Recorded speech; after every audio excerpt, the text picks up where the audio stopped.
In a world where heroes sell energy drinks between war crimes, where truth dies on camera and ratings decide who lives, there existed no power that corporate handlers couldn't spin, no tragedy that couldn't be monetized, no gold that couldn't be focus grouped into submission. Vought International had perfected the formula: take broken people, inject them with liquid ambition, dress them in spandex, and watch America kneel before manufactured divinity. The Seven stood atop this empire of lies. Homelander with his shark-toothed smile, Starlight with her dimming light, and a dozen others whose names changed with quarterly earnings reports. This was the natural order. This was American exceptionalism, branded, packaged, and sold back to a population too exhausted to remember what real power looked like. And then the sky split open, and Victor Von Doom stepped through the wound in reality, like a surgeon examining a failed operation. The portal didn't announce itself with lightning or thunder, or any of the flashy bullshit Vought would have CGI'd into the live stream later. It simply appeared above Manhattan at 3:47 p.m. on a Tuesday, a perfect circle of absolute void, blacker than space, quieter than death, hanging 200 feet above the Vought Tower helipad like God's own period at the end of a sentence nobody wanted to finish. Inside that darkness, something moved, not walked, not flew. Moved with the inevitability of continental drift, the certainty of entropy, the patience of mountains watching civilizations crumble into dust at their feet. When Victor Von Doom emerged from that obsidian wound, he didn't step. He manifested, as if reality itself had been waiting for permission to acknowledge his presence. The armor was the first thing witnesses would remember in their police statements, their therapy sessions, their sleepless nights.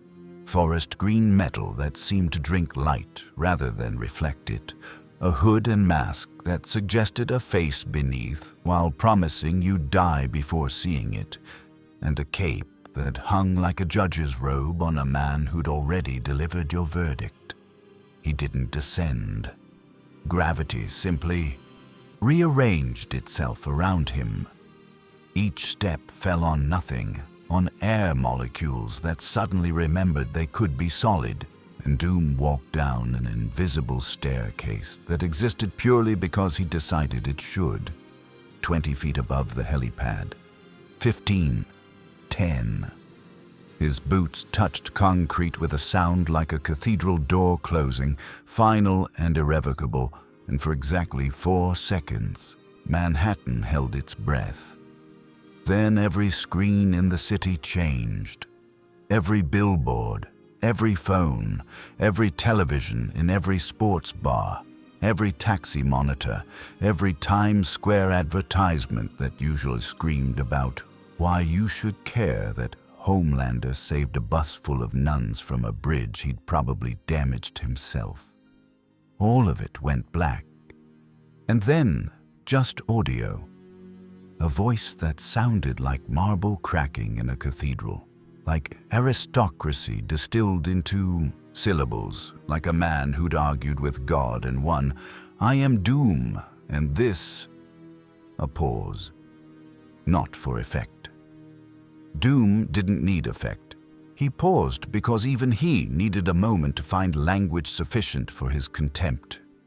Is not a nation. It is a marketing department with delusions of sovereignty.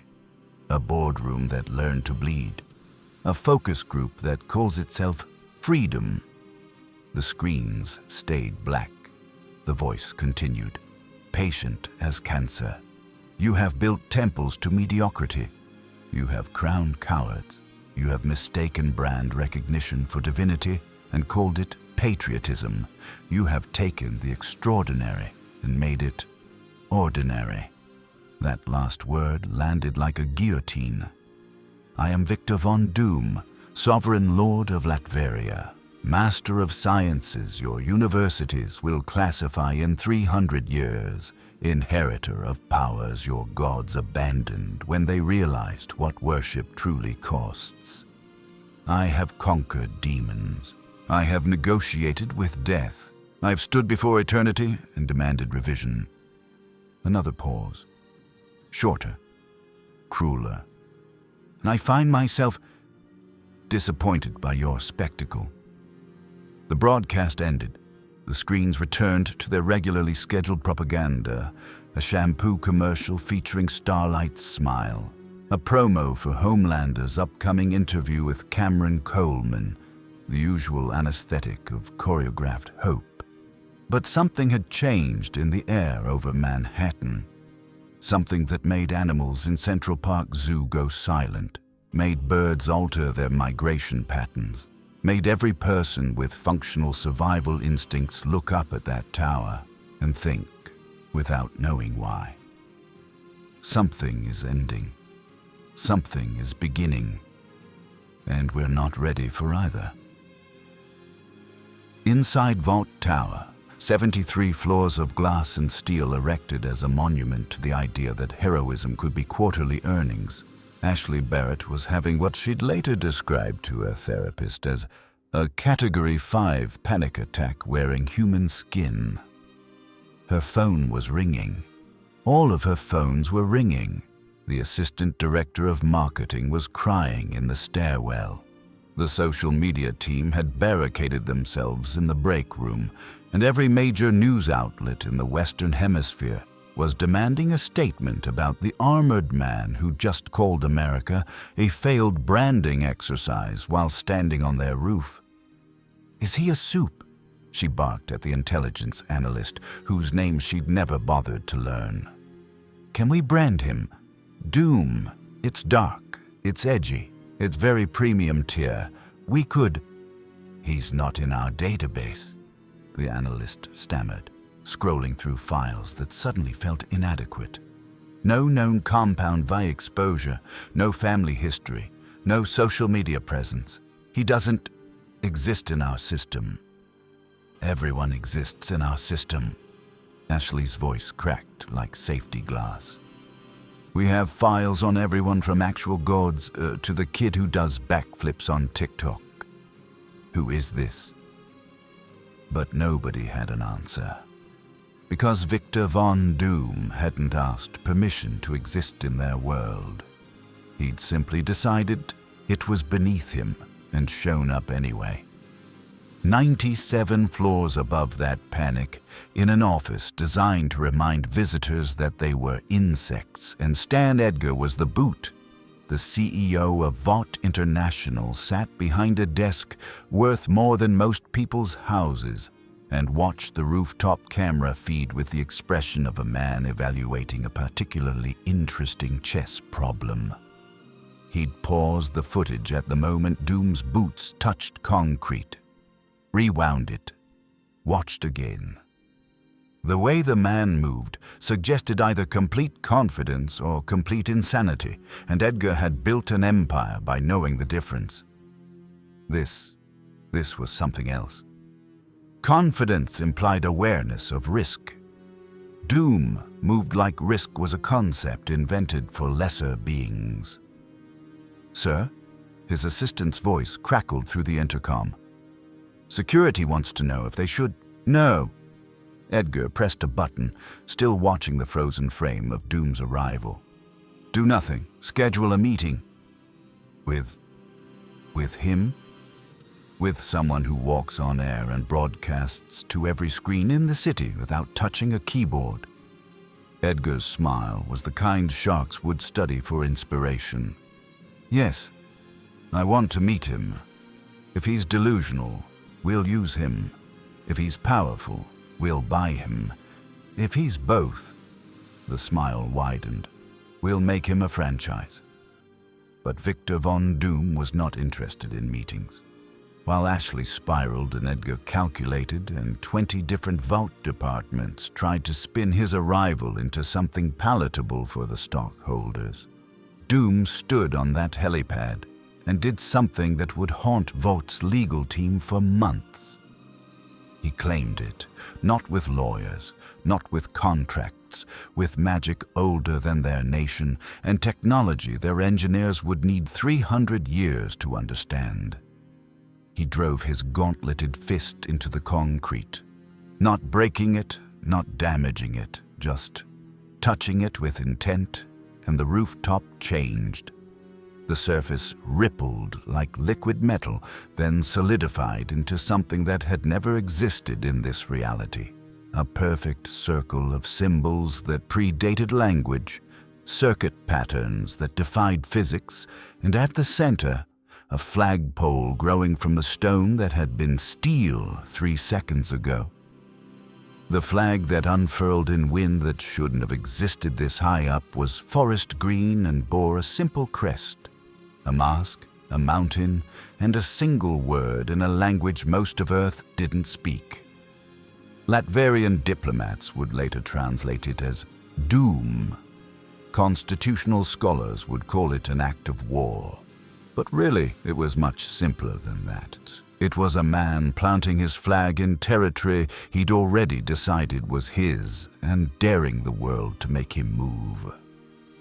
And 30 miles away, in a penthouse apartment filled with awards and photos and the suffocating ego of a man who'd never been told no in a way he couldn't laser through, Homelander heard that broadcast and felt something he hadn't experienced since the bad room, since the white walls, since the doctors with their clipboards and their pity.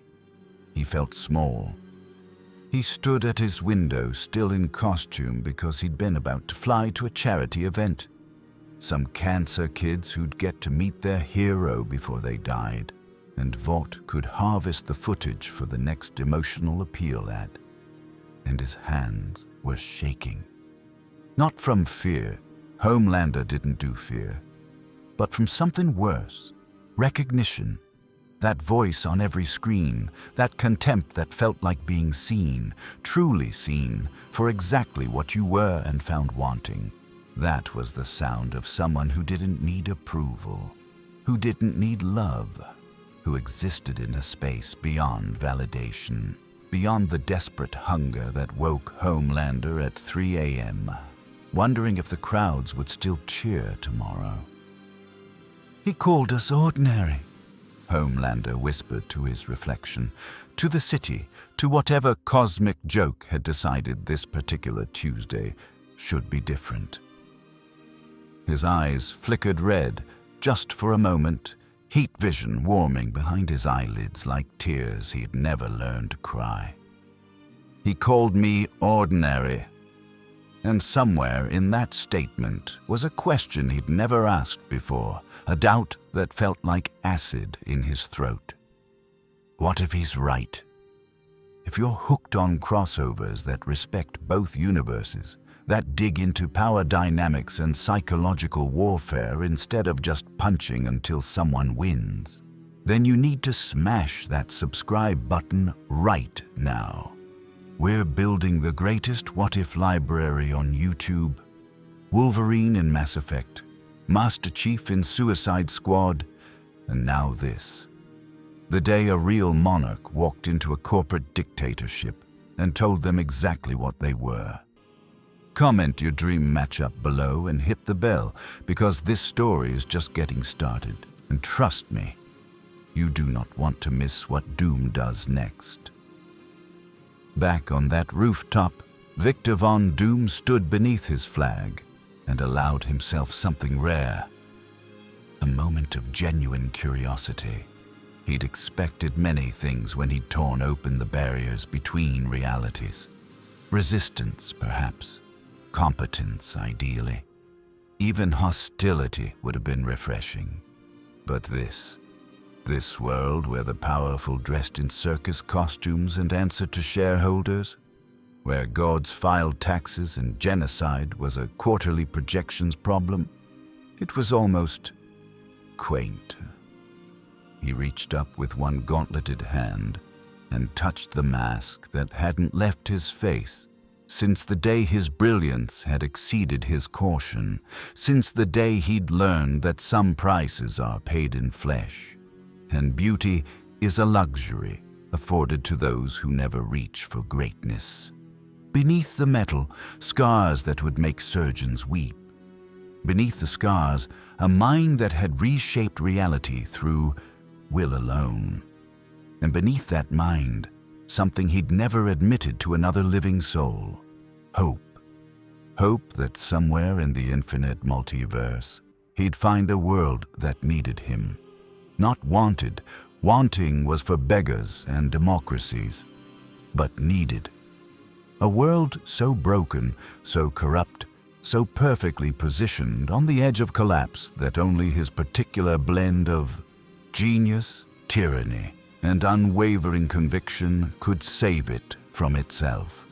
He looked out over Manhattan, at the billboards selling salvation in liquid form, at the crowds that rushed beneath him like blood cells through a dying body, at the empire of lies built on the premise that extraordinary people could be controlled if you just paid them enough and threatened them with bad publicity. Yes, Victor Von Doom said to the city, to himself, to the future he could already see unfurling like his flag in that impossible wind. You will do nicely. And in that moment, Vought International, the Seven, Homelander, Stan Edgar, and every person who'd built their life on the foundation of managed heroism should have done what their instincts were screaming. They should have run. They should have surrendered. They should have realized that the man on their rooftop wasn't a threat to be managed or an asset to be acquired. He was something their world had forgotten could exist. A force of nature wearing a crown, a mind that had bent magic and science to his will, a man who'd looked at God's work and said, "I can do better," and then proven it. But they didn't run. Because this was America, where even God needed good marketing. Because this was Vought, where every problem could be solved with enough money or muscle. Because this was the boys' universe, where power was a product and products could always be controlled. They didn't run. And that mistake would cost them everything. Because Victor Von Doom hadn't come to play by their rules. He'd come to show them what rules looked like when written by someone who actually understood the difference between power and performance. The portal behind him closed with a sound like reality, sighing in relief. The sky returned to its normal blue. The city below resumed its rhythm of commerce and survival and desperate distraction. But on that rooftop, under that impossible flag, with Manhattan spread beneath him like a diagnosis, Doom smiled behind his mask. Not from joy, not from cruelty, but from the satisfaction of a surgeon who's just discovered the perfect patient. Sick enough to need saving, proud enough to resist the cure, and broken enough that when he rebuilt them in his image, they might actually thank him for it. Stan Edgar's office existed in that rarefied space where wealth stopped being about money and started being about the casual exercise of making other people feel poor. Floor-to-ceiling windows that turned Manhattan into wallpaper. Furniture that cost more than surgery. A desk carved from a single piece of wood older than the country it now governed. Everything in this room whispered the same message. You are small, he is vast, and this meeting will end exactly how he wants it to. Edgar sat behind that desk at 4:17 p.m., reviewing quarterly projections with the focus of a man who'd learned that empires crumbled when you blinked, when he felt it. A shift in air pressure, a wrongness in the physics of the room, like reality clearing its throat before delivering bad news. He looked up. Victor Von Doom stood 3 feet from his desk, not walked in. Not entered. simply stood there as if the space between the door and the desk was a formality he'd decided to skip. No alarms had triggered. No security had burst through the doors. The man had simply decided to be present, and the universe had accommodated him. Edgar's hand didn't move toward the panic button. His expression didn't change. He set down his pen with the precise movements of someone who understood that showing fear to predators was the same as showing throat. "Mr. Doom," he said, his voice carrying the exact temperature of expensive scotch. "I was just about to request a meeting. I am aware." Doom's voice filled the room like smoke, like the bass note in a funeral dirge, like the sound of inevitability learning to speak. "You were going to offer me money, then threats, then some combination designed to determine my price point." He tilted his head, a gesture that suggested curiosity in the same way a scalpel suggested conversation. "I am here to save you the embarrassment of discovery." Edgar leaned back in his chair, the leather creaking in the silence between them. This was a man who'd stared down Homelander's tantrums, who'd negotiated with senators and warlords and celebrities whose egos could fill stadiums. But the thing standing in his office wasn't any of those. It was something his carefully constructed worldview had no category for. Power that didn't want anything he could give. "Then what do you want?" Edgar asked, and in that question was the first crack in his armor, the admission that his usual playbook might not apply. "Want?" Doom laughed, and the sound was like glass breaking in a church. "You mistake me for someone who wants. Wanting implies lack. I do not lack, Mr. Edgar. I've conquered. I have ruled. I've bent magic and science to purposes your species will classify as miracles for the next 300 years. He stepped closer, and Edgar noticed that Doom's boots weren't touching the floor. Weren't quite touching, hovering a millimeter above the expensive carpet in a display of casual impossibility. "What I want is irrelevant. What I will do is predetermined. We'll examine your empire of lies, and then I will decide whether to save it or replace it." Stan Edgar had not built Vought International by being stupid.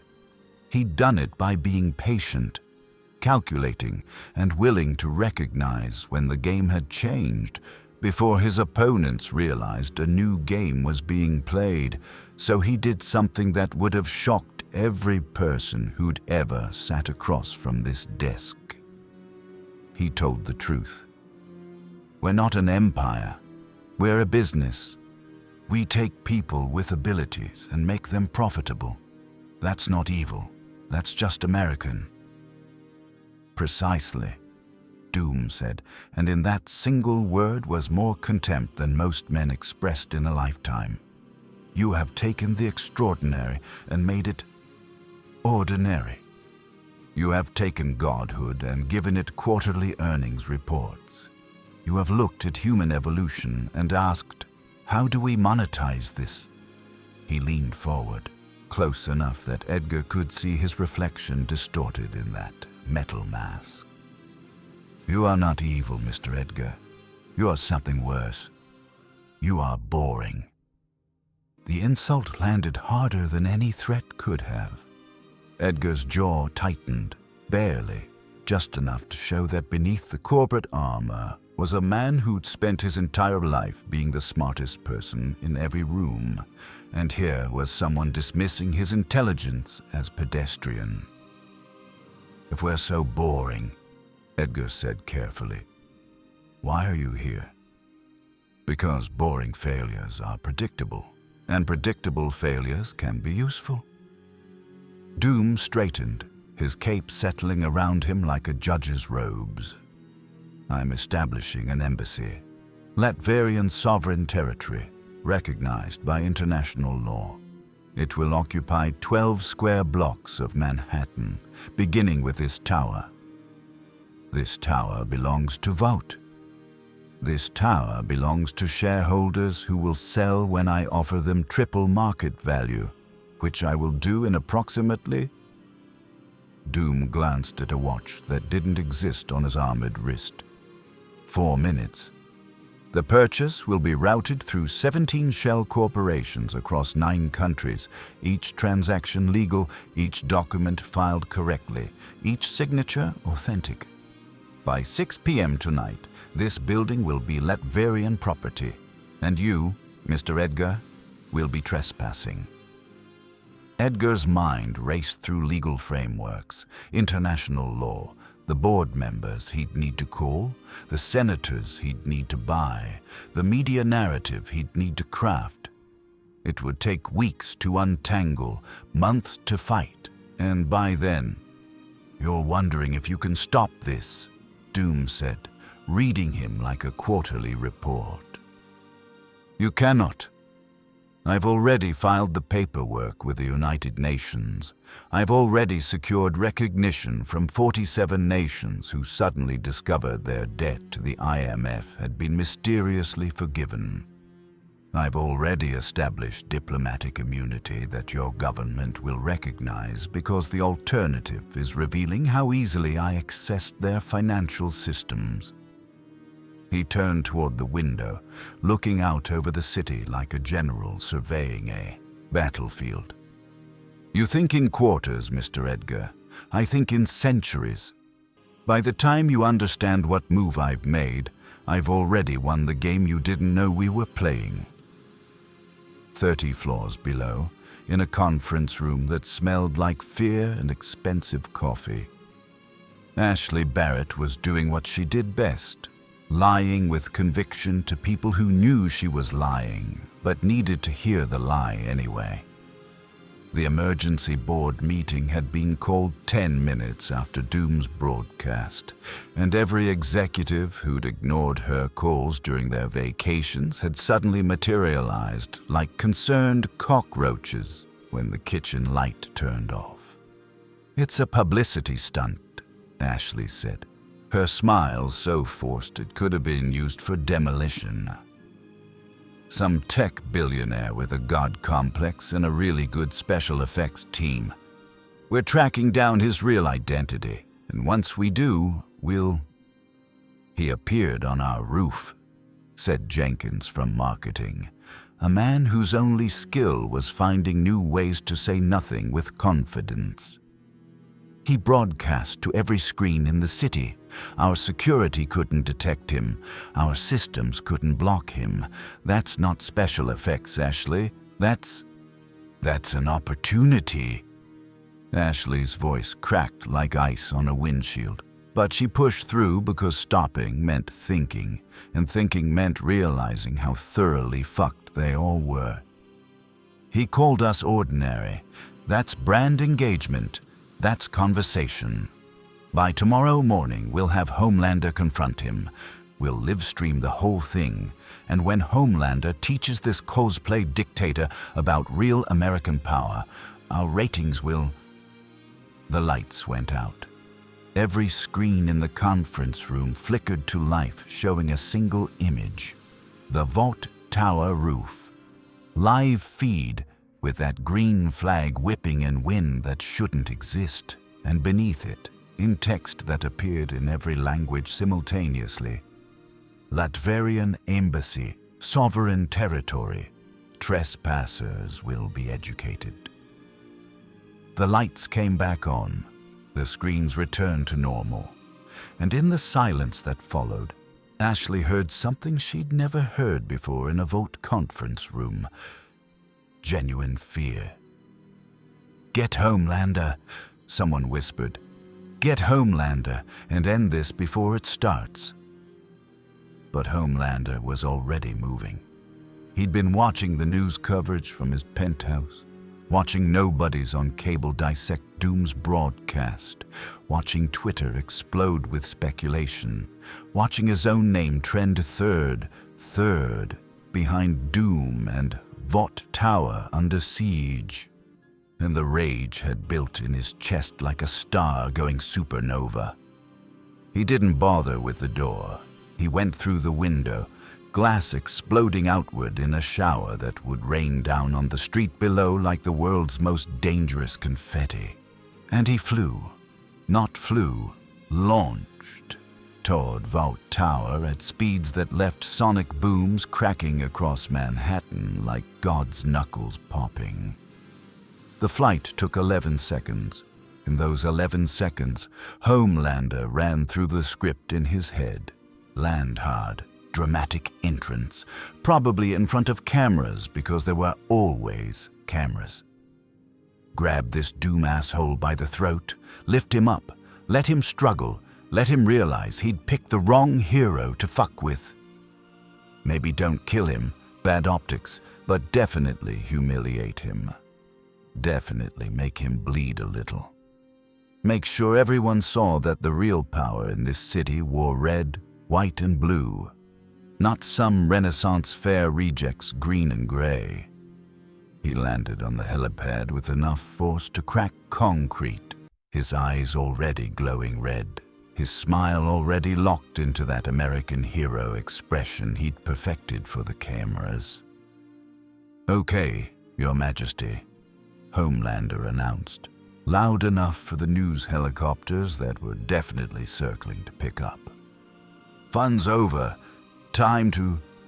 Doom was sitting, not standing, not posing, not preparing for battle. Sitting in a chair that hadn't existed 3 seconds ago, a throne of black metal and green crystal that had simply grown from the rooftop like a tumor of pure will. He was reading an actual book, actual pages that turned when his gauntleted fingers moved across them. He didn't look up. "You're late," Doom said, turning another page. "I expected you 17 minutes ago. Your psychological profile suggested immediate response to perceived disrespect. Either you are more controlled than you pretend." He finally looked up, and Homelander felt those eyes behind that mask examining him like a specimen. "Or you required time to work yourself into sufficient rage to justify violence. Given the trajectory of your flight and the property damage of your entrance, I will assume the latter." Homelander's eye twitched. His smile stayed locked, but beneath it, his jaw was clenched so tight his teeth should have shattered. "You've got about 5 seconds to apologize for that broadcast before I show you what real power looks like." Real power? Doom closed the book, snapped it shut with a sound like a coffin closing, and stood. The throne dissolved behind him, flowing back into the rooftop as if it had never existed.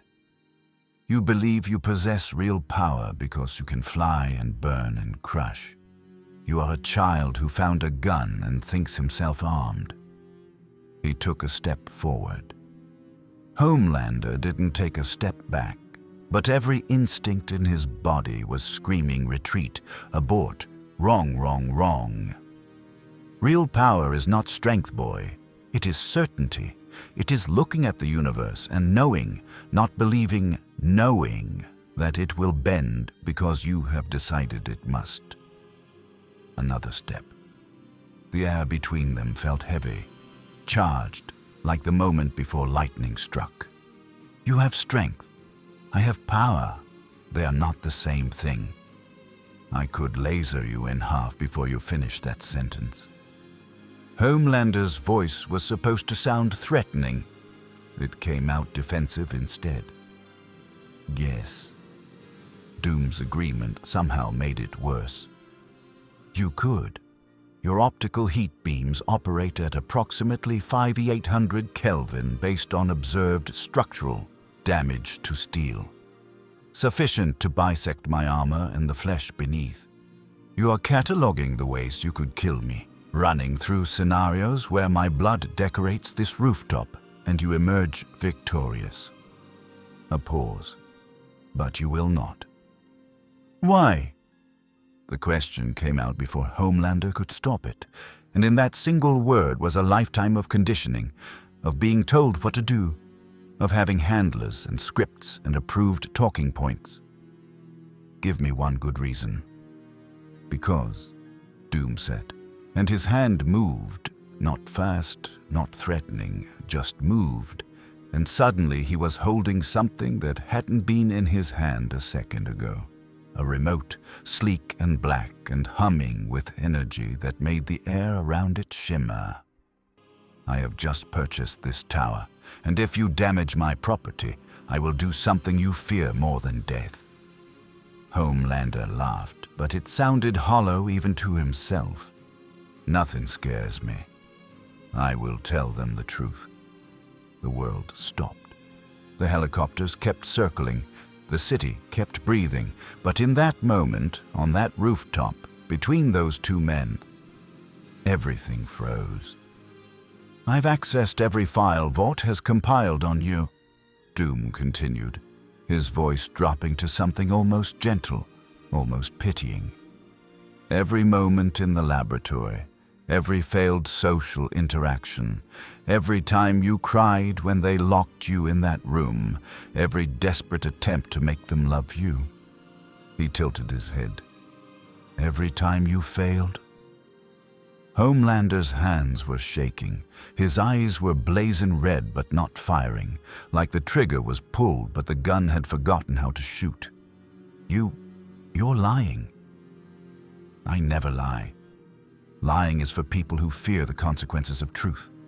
I am Doom. I fear nothing. And here is the truth, boy. He stepped closer, close enough that Homelander could smell ozone and metal and something ancient beneath it. You are not a god. You are a product. You are what happens when corporate thinking tries to build divinity on a budget and with a schedule. You are powerful, yes, but you are not feared. You are managed, and there is nothing you fear more than the world discovering that America's greatest hero is just a lonely child screaming for a love he was never built to receive. Homelander's breath came in short gasps. His vision was blurring, not from tears. He didn't cry, couldn't cry, had forgotten how, but from something worse. Some fundamental breaking of the narrative he'd built around himself. I could still kill you, he whispered. Yes, Doom agreed. And then what? You prove you have strength. I already knew that. But you also prove that words can wound you. That truth is your kryptonite. That beneath the costume and the smile and the carefully maintained image, you are exactly what I said. A child with a gun. He turned away, dismissing Homelander like a servant who'd failed to impress. Go back to your handlers.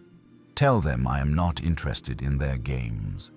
Tell them Latveria has arrived and their age of managed heroism is ending. He walked toward the edge of the building, his cape trailing behind him. And tell them if they send you against me again, I will not be as gentle. Homelander stood there, hands still shaking, rage still burning, but underneath it all was something new, something he'd been running from his entire life. Doubt. He flew away. Not fast, not triumphant, just flew away. Like a dog who'd been shown the leash and remembered what obedience tasted like.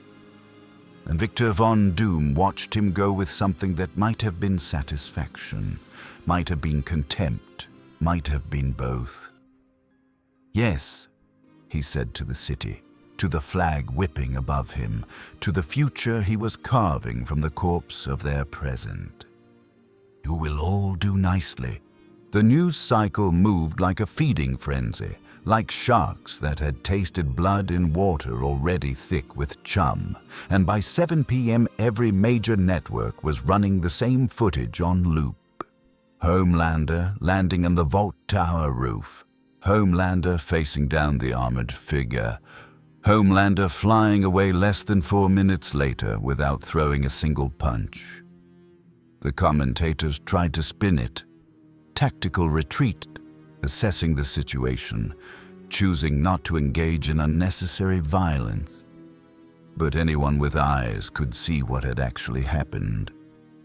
America's greatest hero had been dismissed like a child interrupting adult conversation, and he'd accepted it. Twitter exploded. Reddit collapsed under the traffic. TikTok filled with videos of people doing dramatic reenactments of Doom's "You are not a god" speech while their friends played Homelander. And the comment sections were unanimous. Something had shifted in the world. Some fundamental power structure had cracked, and nobody knew whether to be terrified or excited. Cameron Coleman opened his 7 p.m. Vought news segment with the smile of a man whose Botox had been applied with a trowel and whose script had been rewritten 6 times in the last hour. Good evening, America. Tonight we address the incident at Vought Tower involving an individual claiming to be Victor von Doom, monarch of a small Eastern European nation that, frankly, most Americans couldn't find on a map. His smile intensified. While some radical left-wing outlets are trying to paint this as some kind of challenge to the Seven, we here at Vought News prefer facts to fear-mongering. The individual was peacefully engaged by Homelander, who, showing the restraint and wisdom we've come to expect from America's greatest hero, chose dialogue over destruction because that's what real heroes do. On a rooftop in Brooklyn, watching this broadcast on a stolen phone, Billy Butcher laughed so hard he nearly dropped his cigarette off the ledge. "Peaceful engagement," he wheezed, rewinding the footage for the 7th time. The cunt faced down Homelander, and Homelander fucked off like a dog what's been shown a rolled newspaper. Peaceful. Christ, they'll spin anything. Huey sat next to him, laptop balanced on his knees, scrolling through databases that he definitely shouldn't have access to but did anyway because MM had taught him that laws were suggestions when you were fighting corporate-sponsored fascism. "I can't find anything on this Doom guy. No birth records, no passport, no digital footprint. It's like he didn't exist until today." Maybe he didn't. Frenchie offered from where he was cleaning a gun with the focus most people reserved for meditation. Maybe he is like Kimiko. He appears because the world is so fucked, it needs him. Kimiko made a gesture that roughly translated to, "Or maybe he's just another asshole with powers." And Frenchie nodded sagely. "Also possible, mon coeur." Butcher stubbed out his cigarette against the concrete, his expression shifting from amusement to calculation. Whoever he is, he just did something nobody's managed in 5 years. He made Homelander back down. That makes him either useful or dangerous, and right now I'm leaning toward both. He stood, joints popping, face settling into that look that meant he was about to suggest something that would probably get them all killed. "We're going to meet him." "That's suicide," MM said flatly from the stairwell door, where he'd been listening because someone had to be the voice of reason, and God knew it wasn't going to be Butcher. "You walk into that tower. Vaught'll disappear you before you hit the lobby." Who said anything about walking in? Butcher's grin was the kind that had preceded every terrible decision he'd ever made. "We're going to send an invitation. Let His Majesty come to us." Inside Vought Tower, now flying twin flags, American and Latvian, in what the legal team was describing as a jurisdictional nightmare that will take years to untangle. Stan Edgar sat in an emergency board meeting that had the energy of a mass extinction event. 20 executives on video screens, each one more panicked than the last, each one demanding answers Edgar didn't have. "He's claiming diplomatic immunity," said Chen from legal, a woman whose salary was based entirely on her ability to make problems disappear into paperwork. Under international law, if the UN recognizes his embassy, which they apparently have, we can't touch him without causing an international incident. "Then we cause an incident," snapped Hernandez from operations. "We own half the UN. We tell them to revoke recognition.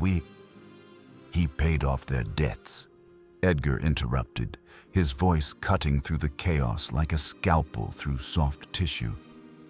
47 nations, ranging from small island states to mid-tier European powers, all suddenly discovered their IMF obligations had been satisfied in full.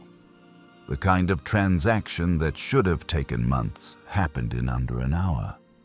The kind of money that should have triggered every financial watchdog on the planet moved through channels so clean they look gift-wrapped. He leaned forward into the camera.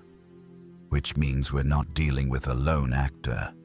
We're dealing with resources that dwarf our quarterly earnings, and technical capability that makes our security look like children playing with toy phones." The silence that followed was the sound of 20 highly paid executives realizing they were out of their depth. "So what do we do?" someone finally asked. "We adapt," Edgar said. "He wants an embassy. Fine. We monitor it. We study it. We figure out what he really wants. Everyone wants something, and when we know what he wants..." His smile was cold enough to cause frostbite. "We'll own him like we own everything else." But Victor von Doom didn't want anything Stan Edgar could conceive of wanting, which was precisely why Edgar's strategy was doomed before it began. While Vought's executives plotted and panicked, Doom stood in what had been the executive conference room on the 99th floor and was now the embassy's primary receiving hall. He'd transformed it in less than an hour. The corporate furniture dissolved into raw materials, then rebuilt into something that belonged in a different century, a different world, a place where power meant something beyond market share. Stone walls where glass had been, tapestries depicting Latvian history where motivational posters had hung, and in the center, a throne, not the temporary one from the roof, but something permanent, something that suggested whoever sat in it was prepared to stay a very long time. The refugees started arriving at 8 p.m., not the manufactured refugees from Vought's charity photo ops, but real ones, the kind whose stories never made it 7-on-7 because they were too messy, too complicated, too damning. Ezekiel, the former televangelist whose powers had eaten him from the inside until he was more tumor than man, shuffled in first, his body held together by borrowed time and desperation. He'd heard about the embassy through channels that didn't exist in official records, the underground railroad of the super-powered and the super-fucked that ran beneath America's shiny surface. "Is it true?" he wheezed, his voice raw from growth that had colonized his throat. "You're offering asylum." Doom regarded him from his throne with eyes that had seen worse, had caused worse, and found nothing shocking in human suffering. "I am offering choice. Stay in a nation that views you as either asset or liability, or accept Latvian protection under my laws." "And what do your laws demand?" A fair question, a smart question, the kind Doom respected. Honesty, service, the understanding that protection is not freedom, it is order with better terms. He gestured toward a doorway that led deeper into the embassy. Through there, you will find doctors trained in both conventional medicine and arts your world classifies as impossible. They will assess your condition, they will offer treatment, and then you will decide if the price of healing is acceptable. Ezekiel looked at that doorway like a man seeing heaven and suspecting it might be hell wearing better marketing. But when your options were dying ugly or taking a chance on a dictator with a god complex, the choice was simpler than philosophy majors wanted to admit. He walked through. Others followed. By midnight, the embassy had processed 37 people. Compound V failures, whistleblowers whose families had received Vought settlement checks with gag orders attached. Former employees who'd seen too much and been retired with extreme prejudice that somehow failed to be extreme enough. Each one was interviewed. Each one was scanned with technology that made MRI machines look like children's toys. And each one was offered the same deal: healing, protection, purpose, in exchange for loyalty to Latveria and its monarch. 29 accepted, 8 declined and were given cash, Latverian currency that would exchange favorably enough to start over somewhere Vought's reach didn't extend, which admittedly wasn't many places, but Doom's point had been made. He didn't force compliance. He didn't need to. The truly desperate always chose survival over principle, and anyone who chose principle over survival in this world was already dead, just too stubborn to lie down. Among the 29 who stayed was a girl. Couldn't have been more than 19. Brown eyes that had seen things, eyes that young shouldn't see, hands that trembled when she signed the asylum paperwork. Her name was Sofia Martinez, and according to the files that Doom had extracted from Vought's servers before they'd even known he was in their system, she'd been a test subject for a new compound V variant designed for cognitive enhancement. It had worked. It had also given her migraines that felt like her skull was splitting, seizures that hit without warning, and the certain knowledge that she'd be dead within 18 months. "Why me?"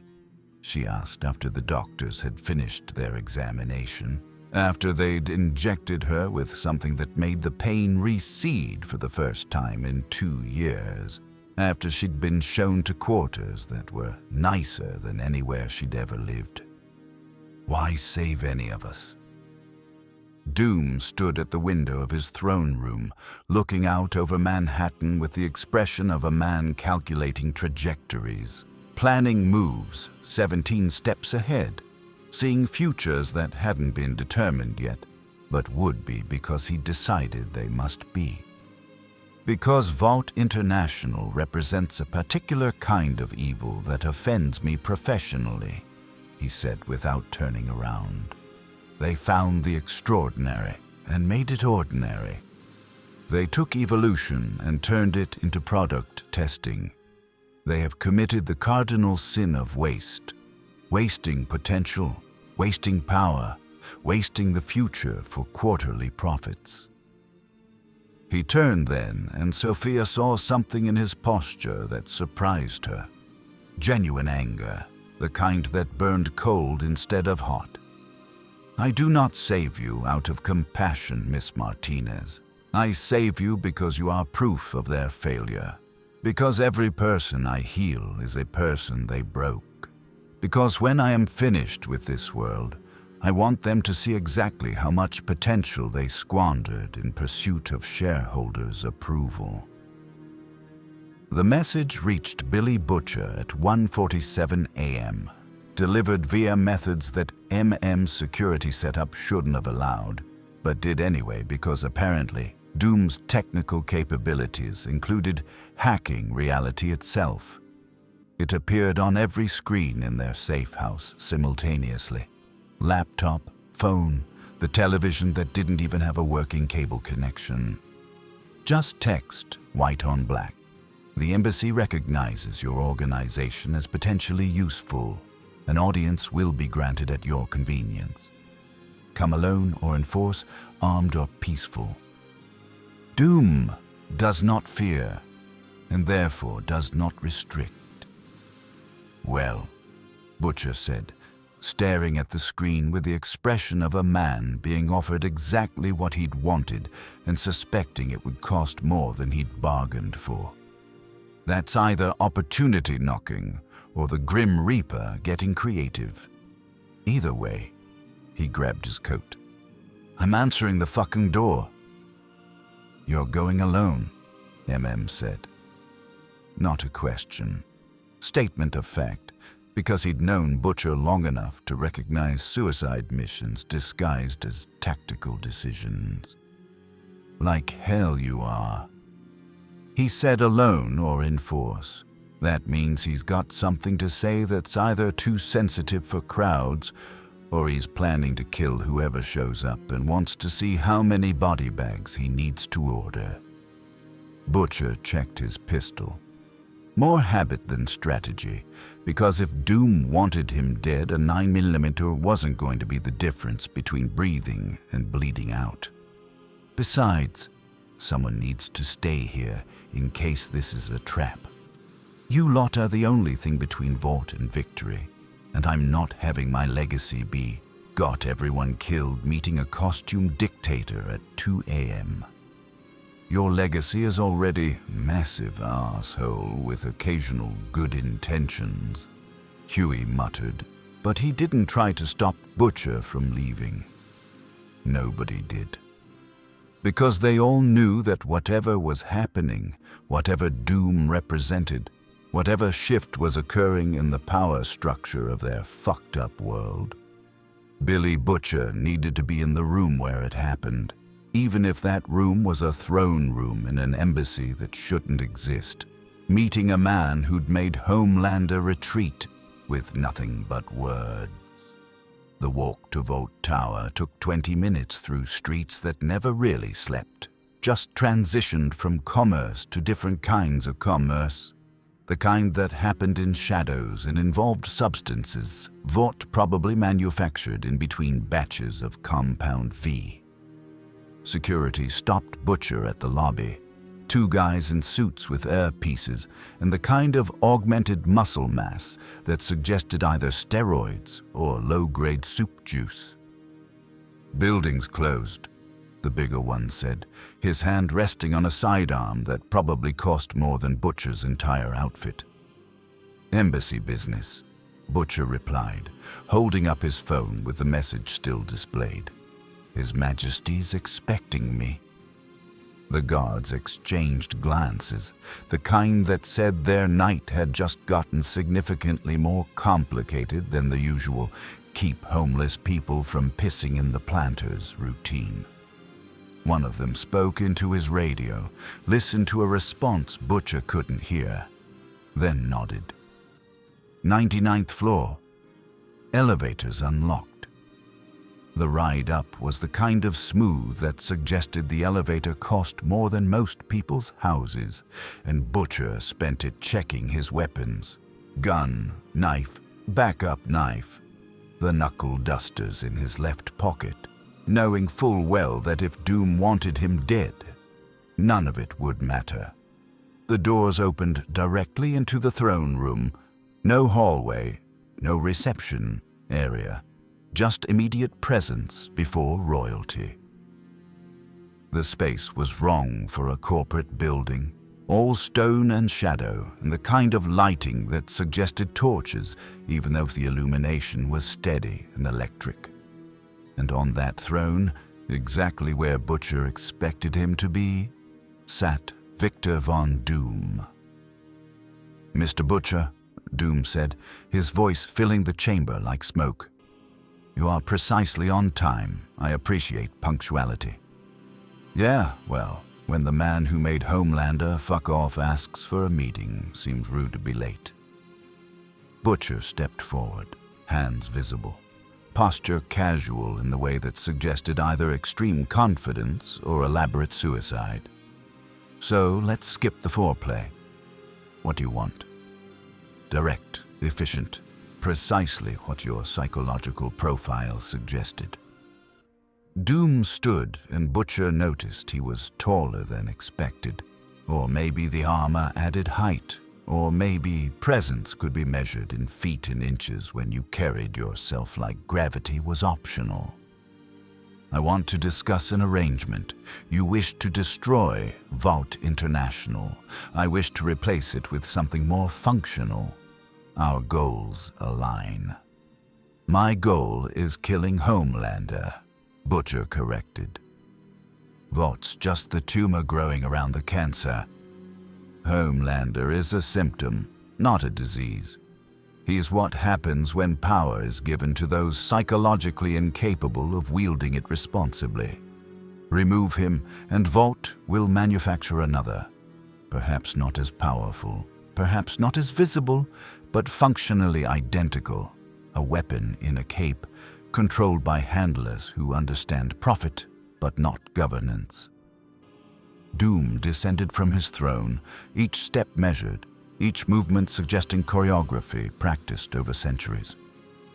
I offer you a better solution. Remove the handlers, dismantle the system, and in the chaos that follows, I establish order. Latverian order. Just order. He stopped 3 feet from Butcher, close enough to kill, far enough to talk. And when that order is established, Homelander will be tried for his crimes in a court that cannot be bought, before judges who do not fear him, under laws that do not bend for celebrity. You will have your justice, Mr. Butcher. You simply must accept that justice wears armor and speaks with an accent. Butcher studied Doom like a man examining a bomb, trying to determine if cutting the red wire or the blue wire would make it explode less catastrophically. Everything about this screamed trap, screamed manipulation, screamed another powerful asshole trying to use him as a tool. But underneath the suspicion was something more dangerous. Hope. Hope that someone existed who could actually do what Butcher had been failing to do for 5 years. Hope that Homelander's invincibility had an expiration date. Hope that justice, even justice delivered by a dictator, was possible in a world that had forgotten what the word meant. "What's the catch?" Butcher asked. Because there was always a catch, always a price, always a moment where the deal revealed its true cost. The catch is that you will not like what replaces Vought, Doom said simply. I am not a liberator, Mr. Butcher. I'm a conqueror who occasionally aligns with liberation because it serves my purposes. I will bring order to this chaos, but order is not freedom. It is rules enforced absolutely, justice delivered without mercy, and power concentrated in hands competent enough to wield it. He tilted his head. I am offering you a trade. Homelander's death for America's sovereignty, and you must decide if that bargain is acceptable. The silence stretched between them, broken only by the humming of ventilation systems and the distant sounds of a city that had no idea its fate was being negotiated in a throne room that shouldn't exist. Butcher laughed. Not from humor, but from the sheer absurdity of standing in front of a man in medieval armor, discussing the dismantling of corporate America like they were negotiating a drug deal. You know what the really fucked up part is? Butcher said, pulling out a cigarette and lighting it even though smoking was probably against embassy rules or international law or whatever. I believe you. I believe you could actually do it. I believe you're exactly the kind of massive bastard who'd follow through. He took a drag, exhaled toward the impossibly high ceiling. But here's the thing, mate. I've spent 5 years fighting one monster. I'm not about to help install another just because he's got better manners and an upgrade from spandex to plate mail." "Then we are at an impasse," Doom said, and somehow managed to sound both disappointed and unsurprised. "You would rather preserve a system that has failed you repeatedly than accept help from someone you morally disapprove of. How very principled." "Yeah, well, principles are all I've got left. Lost everything else fighting Homelander, wife, decency, whatever passed for a soul before this all started. I give up principles. I'm just another asshole making deals with dictators and calling it strategy." Butcher turned toward the elevator. "Thanks for the offer. Next time you want to destroy American democracy, maybe start by not leading with, 'I'm going to destroy American democracy.'" "Mr. Butcher," Doom's voice stopped him at the elevator doors. "You will change your mind. Not today, perhaps not this month, but eventually you will realize that your principles are luxuries afforded only to those who can survive their consequences. And when Homelander has taken everything else, when he has killed everyone else, you will come back to this embassy and beg for what I offered tonight." The elevator doors opened. Butcher stepped in, turned around, met that masked gaze with eyes that had seen too much, and stopped caring what happened next. "Maybe," he admitted, "but if that day comes, I'll at least have the dignity of knowing I tried it my way first, that I didn't roll over for the first dictator what showed up promising easy solutions to hard problems." He jabbed the button for the ground floor. "Enjoy your embassy, Your Majesty. Try not to conquer too much before breakfast." The doors closed on Doom's response, but Butcher could feel the weight of that gaze following him all the way down, all 99 floors, like a promise or a prophecy or both. By 3 a.m., 3 things had become clear to anyone paying attention. First, Victor Von Doom wasn't going anywhere. The embassy was established, recognized, and fortified with technology that made Vault's security look like children's toys. Second, Homelander's untouchable reputation had developed its first visible crack, and the internet had already turned that crack into a canyon of memes, analysis, and speculation. Third, something was shifting in the power dynamics of the world, some tectonic movement beneath the surface, and nobody could quite predict where the fault lines would split. In his penthouse, Homelander stood at his window and stared at Vought Tower, at his tower, the building that was supposed to represent his dominance, now flying a flag that wasn't American, wasn't corporate, wasn't his. The rage that had been building since the rooftop encounter had evolved into something colder, more focused, more dangerous. He'd been dismissed, humiliated, told he was ordinary. And for the first time in his carefully constructed life, he'd accepted it without immediate violence. That acceptance felt like acid in his veins, like betrayal of everything he'd built himself to be. "I could still kill him," Homelander whispered to his reflection, to the darkness, to whatever gods or demons were listening. One good shot, heat vision through the skull, over before he could cast whatever magic bullshit he's got. But even as he said it, he knew he wouldn't. Not yet. Not until he understood what had happened on that roof, why his body had listened to his brain's retreat command when every instinct screamed to attack. Not until he figured out how a man in armor had made him feel small using nothing but words and the absolute certainty that those words were true.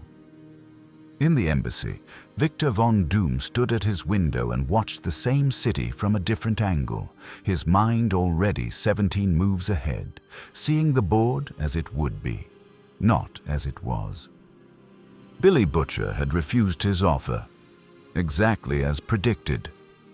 But the refusal didn't matter because the offer had never been about acceptance. It had been about planting seeds, establishing framework, showing the man who hated Homelander most that alternatives existed. When the season of desperate measures arrived, and it would because it always did, Butcher would remember this conversation. Would remember that someone had offered him exactly what he wanted with clear terms and honest warnings. Would come back. They always came back. Patience, Doom said to the night, to the city, to the future it was carving from the present like a sculptor revealing form from marble. They are not ready yet, but they will be. And when they are ready, when they are desperate enough and broken enough and honest enough to admit that their way has failed. He touched the window, and where his gauntleted fingers made contact, frost spread in patterns that resembled Latverian royal crests. Then Doom will be waiting. The Latverian embassy operated on a principle that Vought International had never quite grasped. Competence didn't require approval, it required execution. By the end of the first week, what had been 12 floors of corporate monotony had been transformed into something that belonged in a different century and a different world. Medical wings where compound V failures were being treated with combinations of nanotechnology and surgical techniques that wouldn't exist for another 50 years. Legal chambers where whistleblowers gave depositions to lawyers who couldn't be bought or threatened. And at the heart of it all, a throne room that reminded everyone who entered that democracy was a recent experiment, and monarchy was the default setting of human governance. The refugees kept coming, not in floods. Doom wasn't running a charity, he was building an asset base, but in steady trickles of the desperate and the damned. Former Vought employees who'd seen things that violated not just laws, but basic human decency. Failed superheroes who'd learned that powers and protection were different things. Families of people who'd been collateral damage in Supes battles and discovered that Vaught's settlements came with gag orders and implied threats. Each one was processed with the efficiency of a man who'd ruled nations and the precision of a scientist who'd bent reality to his specifications. Medical evaluation, psychological assessment, skills inventory, and then the offer: asylum, healing, purpose, in exchange for loyalty to Latveria and its monarch. Most accepted. Those who didn't were given enough money to disappear somewhere Vaught's lawyers couldn't follow, and a warning that Doom's protection ended at the embassy doors. It was more mercy than Vought had ever shown them, which said everything about how low the bar had fallen. Sophia Martinez became something like Doom's proof of concept, his walking advertisement for what happened when power was wielded with precision instead of profit motive. The cognitive enhancement that Vought had given her, the thing that was killing her by inches, had made her brilliant at pattern recognition, data analysis, seeing connections that normal minds missed. Doom's doctors had stabilized her condition in 72 hours using a combination of gene therapy, neural implants, and something he called focused thaumaturgic intervention that the doctors admitted they didn't fully understand but worked anyway. By day 4, she was helping coordinate the embassy's intake procedures. By day 7, she was managing data streams that would have required 6 people and twice as many computers. And by the end of week 2, she was sitting in strategy sessions with Doom himself, watching him plan moves against Vought, with the focus of a grandmaster playing chess against children. "Why haven't you just destroyed them?" she asked during one of these sessions, watching Doom review financial reports that detailed exactly how much of Vaught's infrastructure depended on things that could be interrupted with sufficient will and resources. "You've got the power, the technology, the legal standing. You could probably collapse their stock price with a press conference." Doom looked up from his analysis with the patience of a teacher explaining why 2 plus 2 couldn't equal 5, no matter how much you wanted it to. "Destruction is easy, Miss Martinez. Any fool with sufficient resources can break things. But I am not interested in breaking Vought. I am interested in replacing it with something functional. And replacement requires preparation, foundation, the careful positioning of pieces, so that when the structure collapses, something better rises from the rubble." He returned his attention to the reports. Vought International is corrupt, incompetent, and morally bankrupt. But it is also deeply embedded in this nation's infrastructure. Defense contracts, media control, political influence, cultural mythology. Remove it carelessly, and you create a vacuum that will be filled by something potentially worse, because America's capacity for producing monsters exceeds even Vaught's efficiency at managing them. Sophia processed this with the enhanced cognition that was both her gift and a curse, seeing the logic-like equations arranging themselves into proof. "So you're not here to save America. You're here to conquer it slowly enough that nobody realizes they've been conquered until it's too late to resist.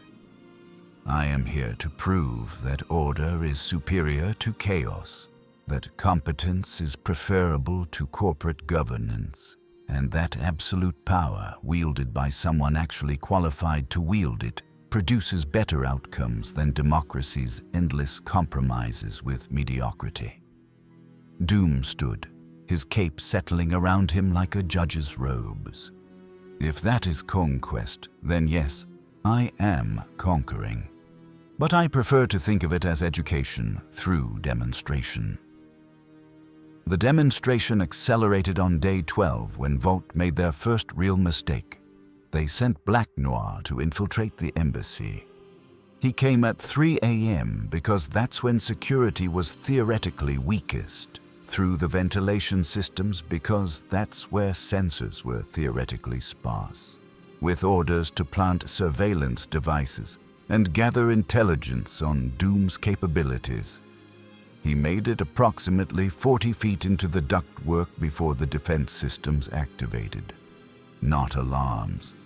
Alarms would have been merciful. Instead, the air itself became hostile, thickening into something between liquid and solid, a gel that immobilized without suffocating, that held without crushing. Black Noir hung there in the darkness, suspended in physics that shouldn't exist, while automated systems scanned him with enough thoroughness to count his fillings and catalog every augmentation Vought had installed since his original creation. By the time Doom arrived, walking through walls as if the concept of solid matter was optional, Noir had been hanging in that gel for 7 minutes, conscious, aware, and experiencing the kind of existential terror that came from realizing you'd infiltrated something so far beyond your capability that your death wouldn't even register as an inconvenience. Doom regarded him with the clinical interest of an entomologist examining a particularly uninteresting beetle. Black Noir. Vaught's silent weapon. Enhanced strength, pain tolerance that borders on supernatural, psychological conditioning that prevents verbal communication and ensures absolute obedience. He circled the suspended figure like a professor giving a lecture to students who weren't present. You are, in many ways, the perfect encapsulation of Vaught's philosophy. Take a human being, remove everything that makes them human, and optimize what remains for corporate utility. The gel shifted, arranging Noir into a more upright position, and Doom stepped closer until they were eye to eye. Or would have been if Noir's mask and Doom's mask hadn't turned the moment into a conversation between symbols rather than people. "I could kill you," Doom said conversationally. "It would be effortless. This gel is currently the only thing keeping your blood flowing and your heart beating. I simply stop maintaining those functions and you die painlessly, efficiently, your body preserved for later autopsy." He tilted his head. "But I am not going to kill you because your death serves no strategic purpose. Instead, I am going to send you back to your masters with a message." What happened next would be debated in medical journals that Vought would spend considerable resources trying to suppress. Doom reached into Noir's chest, not cutting, not breaking, simply reaching through as if flesh and bone were suggestions rather than barriers, and removed something. Not an organ, not a device. Something that existed in the space between biology and technology, between hardware and wetware, the control mechanism that made Black Noir obedient, compliant, useful. Doom held it up to the light, this thing that looked like a circuit board, made of neural tissue, pulsing with electricity that was also somehow alive. "Fascinating," he murmured. "They literally removed your capacity for free will and replaced it with remote administration. You're not a person, you are a peripheral device." He crushed it in his gauntleted fist, and Black Noir convulsed in the gel as something fundamental in his psyche restructured itself, as decades of conditioning collapsed like a building whose support beams had been simultaneously severed. When Doom withdrew his hand, Noir was gasping behind his mask, breathing like a man who'd forgotten how and was relearning the process. "You are free now," Doom said, and there was something in his voice that might have been compassion if compassion could sound like a technical specification.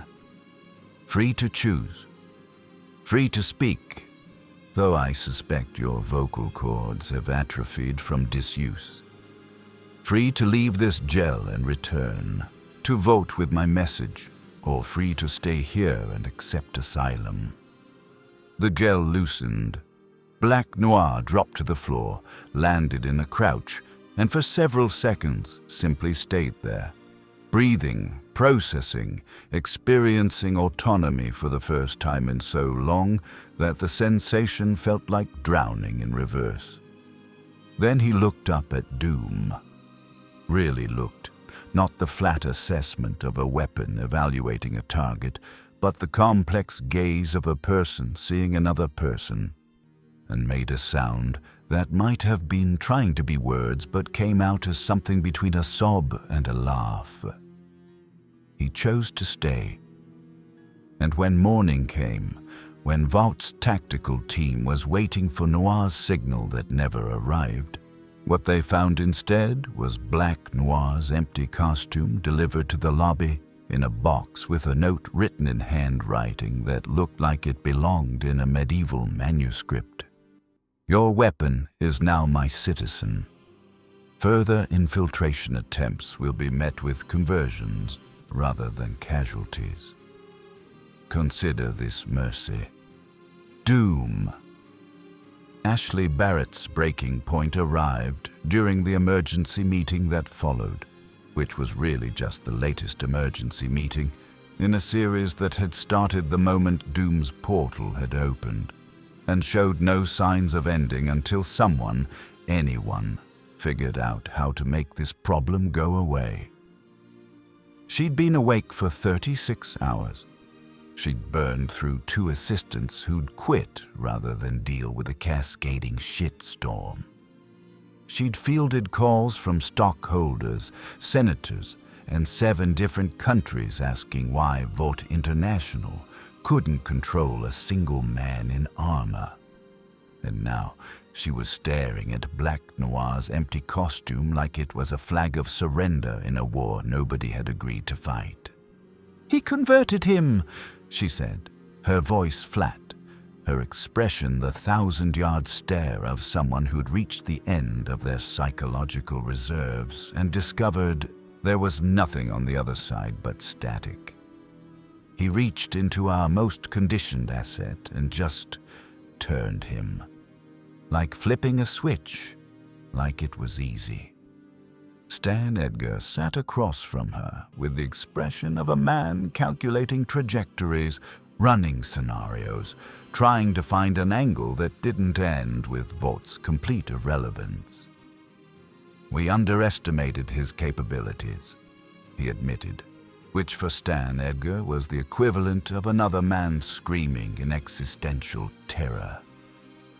"We treated him like a PR problem when he's a paradigm shift, and now he's demonstrating that our power, all of it, the Supes, the contracts, the political influence, is based on systems he can simply opt out of. So what do we do?" Ashley's question came out as a whisper. "How do we fight someone who doesn't play by any rules we understand?" "We don't fight him." Edgar stood, straightened his tie, and did what he always did when conventional strategies failed. He pivoted. "We study him, we learn from him, and we wait for him to make a mistake, because everyone makes mistakes eventually. Even gods." But Victor von Doom hadn't made a mistake in 17 years, and he wasn't planning to start now. Stan Edgar's strategy of patience lasted exactly 9 days before reality reminded him that waiting for Doom to make a mistake was like waiting for gravity to forget how to work. Technically possible in some theoretical universe, but not one where quarterly earnings reports and stockholder meetings operated on schedules that didn't care about long-term thinking. The board demanded action. The shareholders demanded results. And Homelander demanded someone tell him why he couldn't just laser the embassy into rubble and solve this problem the American way. Edgar's solution arrived in the form of a man whose existence was so classified that his personnel file was stored in a server farm that officially didn't exist, guarded by security protocols that would delete themselves if anyone looked at them wrong. His name, or at least the name he'd been using for the last decade, was Marcus Webb, and he specialized in problems that couldn't be solved with lawyers, money, or Supes. He specialized in making people disappear in ways that looked like accidents, coincidences, or acts of God if God had a background in wet work and a complete absence of moral qualms. Webb sat across from Edgar in an office that wasn't Edgar's regular office, but rather one of the spaces Vought maintained for conversations that couldn't be recorded, shouldn't be remembered, and needed to be deniable if they ever surfaced in federal court. He was 40-something, forgettable face, the kind of bland features that cameras seem to slide off without capturing, wearing a suit that cost enough to signal competence, but not so much that anyone would remember it. "You want me to kill a foreign diplomat on American soil?" Webb said, not asking, just confirming the parameters of the impossibility he was being asked to achieve. "That's an act of war. That's the kind of thing that starts international incidents and congressional hearings. I want you to assess the possibility, Edgar corrected, his voice carrying the precise diction of a man who understood that the difference between conspiracy and planning was whether you got caught. Doom has claimed diplomatic immunity, yes, but immunity assumes conventional threats. I need to know if unconventional approaches are viable. Webb pulled out a tablet, brought up files that showed the embassy's defenses, Black Noir's conversion, the medical impossibilities happening on 12 floors of what used to be Vought property. He reached through a man's chest and removed a control device that our best surgeons said couldn't be removed without killing the patient. He walks through walls. He transformed a corporate floor into medieval architecture in under an hour. You're not asking me to kill a diplomat, Mr. Edgar. You're asking me to kill something that operates outside the physics I was trained to work within. Everything bleeds, Edgar said. Everything dies. It's just a question of finding the right pressure point and applying sufficient force. And if I find that pressure point, if I determine that Doom is vulnerable to, say, high-caliber rounds delivered from sufficient distance or airborne toxins, or a dozen other methods I've used on targets that seemed invulnerable until they weren't. Webb's eyes were the color of slate and just as warm. What happens when Latveria, a nation we apparently owe nothing to because he paid off their debts to other countries, decides that killing their monarch is grounds for retaliation? What happens when the man who converted Black Noir with a touch decides to convert Homelander the same way? The silence that followed was Edgar realizing that even his contingencies had contingencies that wouldn't work. Assess the possibility anyway, he finally said. I need to know if we're dealing with someone who can be stopped by conventional means or if we're in completely uncharted territory. Webb nodded, pocketed his tablet, and left through a door that led to a stairwell that didn't appear on building schematics. And Stan Edgar sat alone in that unofficial office and did something he hadn't done since the early days, when Vought was still clawing its way to dominance. He acknowledged that he might be playing a game he didn't know how to win. The assessment took Webb 3 days of observation, analysis, and the kind of surveillance that involved technologies Vought had acquired from defense contractors who'd learned not to ask what the applications were for. He watched the embassy. He tracked its supply deliveries. He interviewed former employees, using covers that suggested he was from competing corporations or friendly intelligence services. And at the end of those 3 days, he returned to Edgar's unofficial office with a report that was simultaneously thorough and completely useless. He doesn't eat, Webb said, pulling up surveillance footage that showed Doom in his throne room at all hours, never removing his mask, never taking breaks that suggested biological needs. Or if he does it in spaces our surveillance can't penetrate. Which means he's either detected every method we have, or he's operating on a level where conventional observation doesn't apply. He switched to thermal imaging that showed the embassy as a haze of colors that didn't make sense. Hot spots where there shouldn't be heat. Cold zones that defied thermodynamics, and in the center of it all, a figure whose thermal signature looked like someone had tried to scan a black hole. He doesn't sleep. He doesn't follow circadian rhythms. His body temperature fluctuates between readings that should indicate hypothermia and others that should indicate he's literally on fire. Every biological marker we'd use to determine vulnerability is either absent or so inconsistent that it suggests he's not bound by normal physiology. So he's superhuman, Edgar said. We deal with superhuman regularly.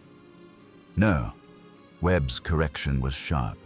Supes are human plus. Enhanced biology, elevated capabilities, but still fundamentally bound by the same rules as baseline humans. They bleed faster or slower, but they bleed. They can be poisoned, drowned, suffocated. Their brains can be deprived of oxygen until they stop functioning. Doom? He pulled up the footage of Black Noir's conversion, the moment where Doom's hand passed through flesh like it was mist. Doom is operating on principles that aren't enhanced biology. That's something else. Magic, maybe, if we're accepting that magic is real. Or technology so advanced it looks like magic.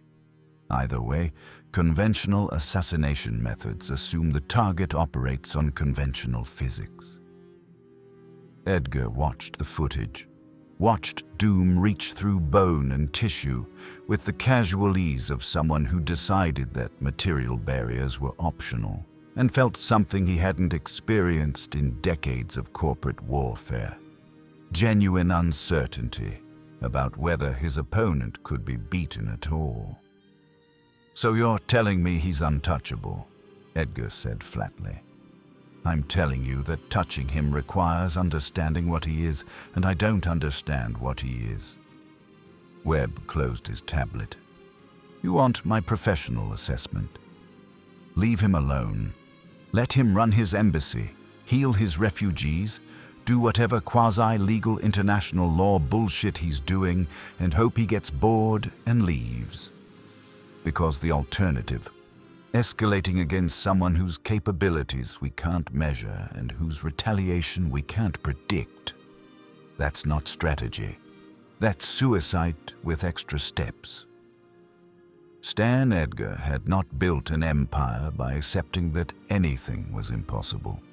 But he'd built that empire by knowing when to fight and when to consolidate, when to attack and when to wait for better positioning. Noted, he said, which wasn't agreement but wasn't disagreement either. You're dismissed. Webb left, and Edgar sat in that room that didn't exist on any floor plan and made a decision that would have consequences he couldn't yet see but could predict well enough. If conventional approaches wouldn't work, then unconventional approaches were required.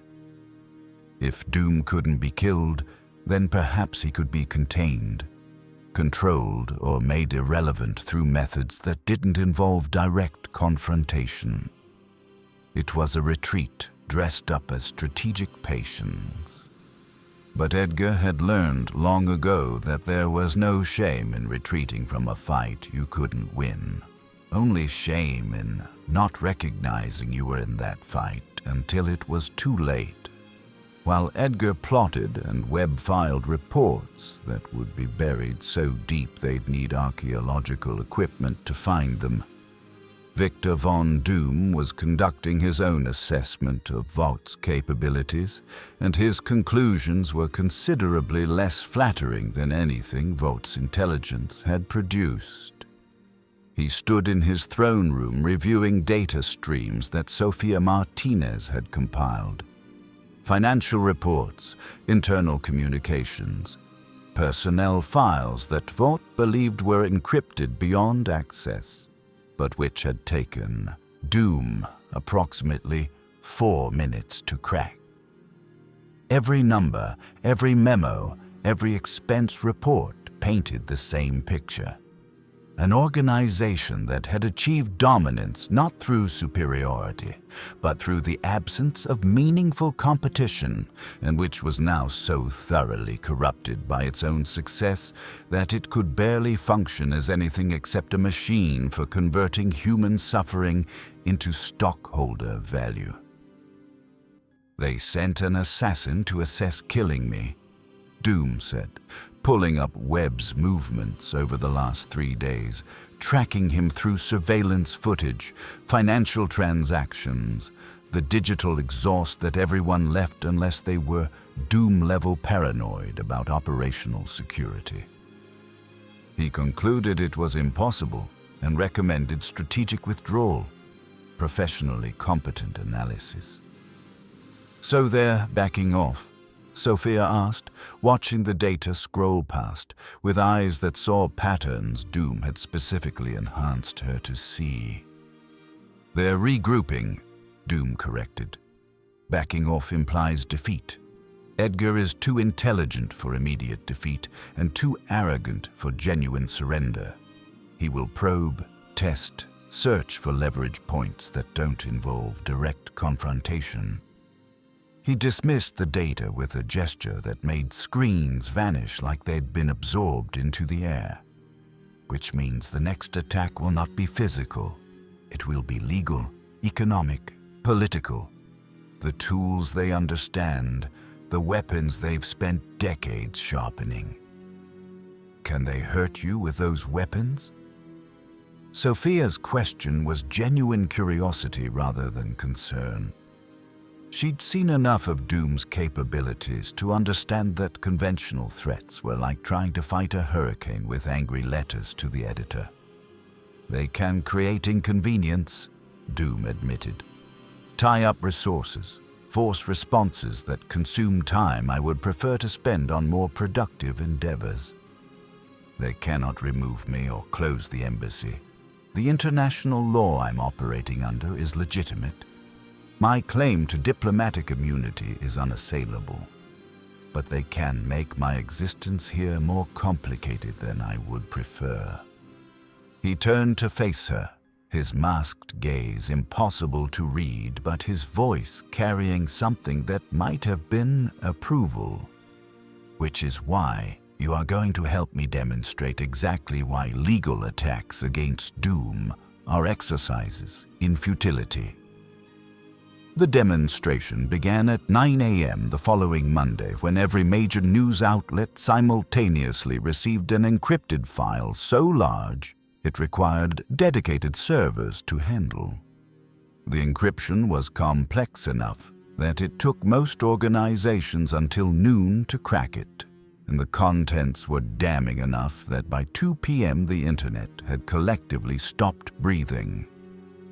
The Vought tapes, as they would come to be known, contained approximately 4,000 hours of internal communications, meeting recordings, emails, and video footage documenting every crime, cover-up, and moral bankruptcy that Vought had committed over the last 15 years.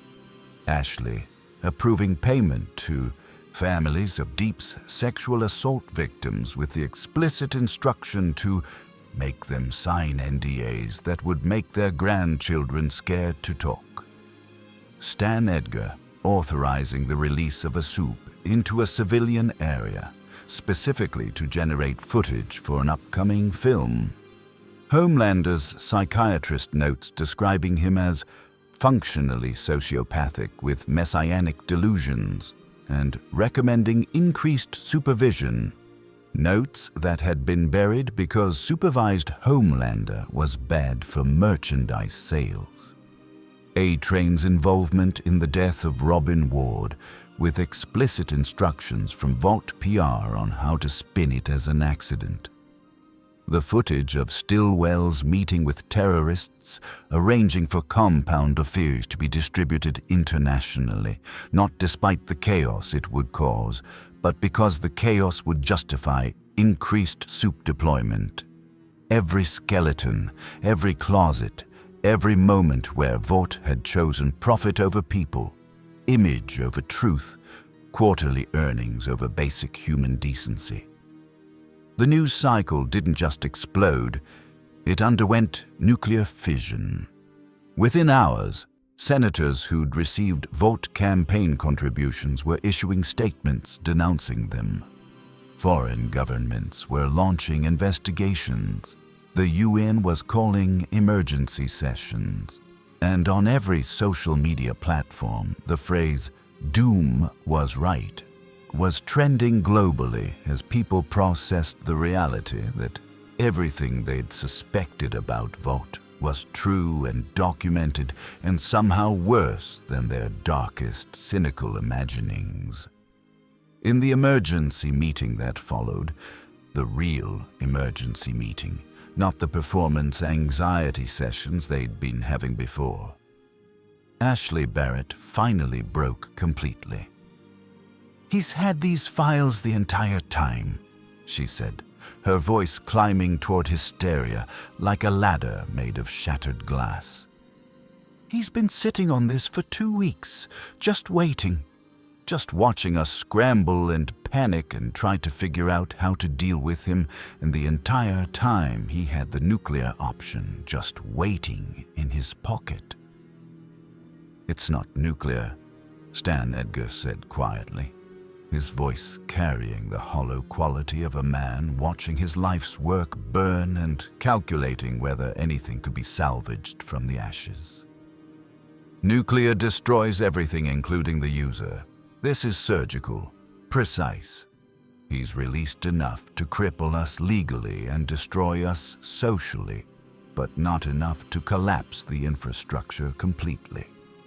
Notice there's nothing here that directly implicates any sitting president or foreign head of state.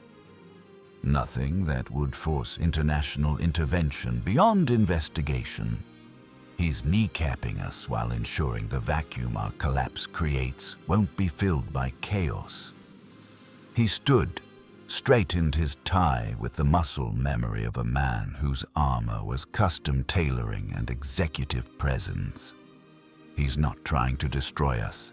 He's demonstrating that he could destroy us whenever he wants, and that we should be grateful he's chosen not to. Yet, the fallout from the Vought tapes moved with the speed and precision of a controlled demolition, which is exactly what it was. Doom hadn't released chaos.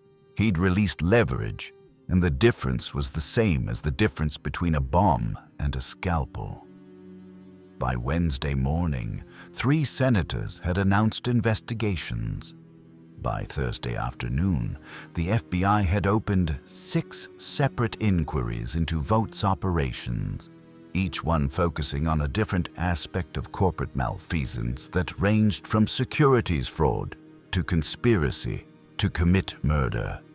By Friday evening, Vought's stock had dropped 42%, and was still falling like a body thrown from a building, and Stan Edgar was fielding calls from board members who wanted explanations he couldn't provide, and solutions to problems he couldn't solve.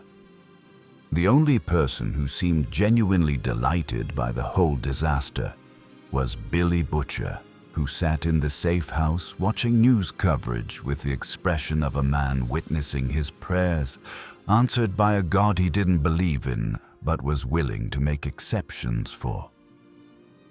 "Beautiful," he breathed, watching a CNN anchor detail Homelander's psychiatric evaluations with the kind of prosecutorial glee that suggested someone had finally given journalists permission to stop pretending. Absolutely fucking beautiful. 5 years I've been trying to expose these cunts, and this armored prick does it in a fortnight with receipts I didn't even know existed. "It's not enough," MM said from across the room, because someone had to be the voice of reason, and it was never going to be Butcher.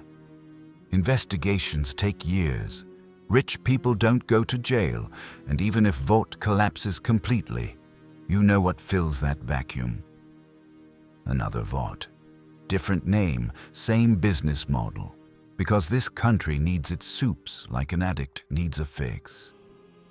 "Maybe," Butcher conceded, lighting a cigarette even though they'd agreed no smoking in the safe house. But rules were negotiable when you were watching your enemies burn. But right now, in this moment, Vought is scrambling. Edgar's sweating.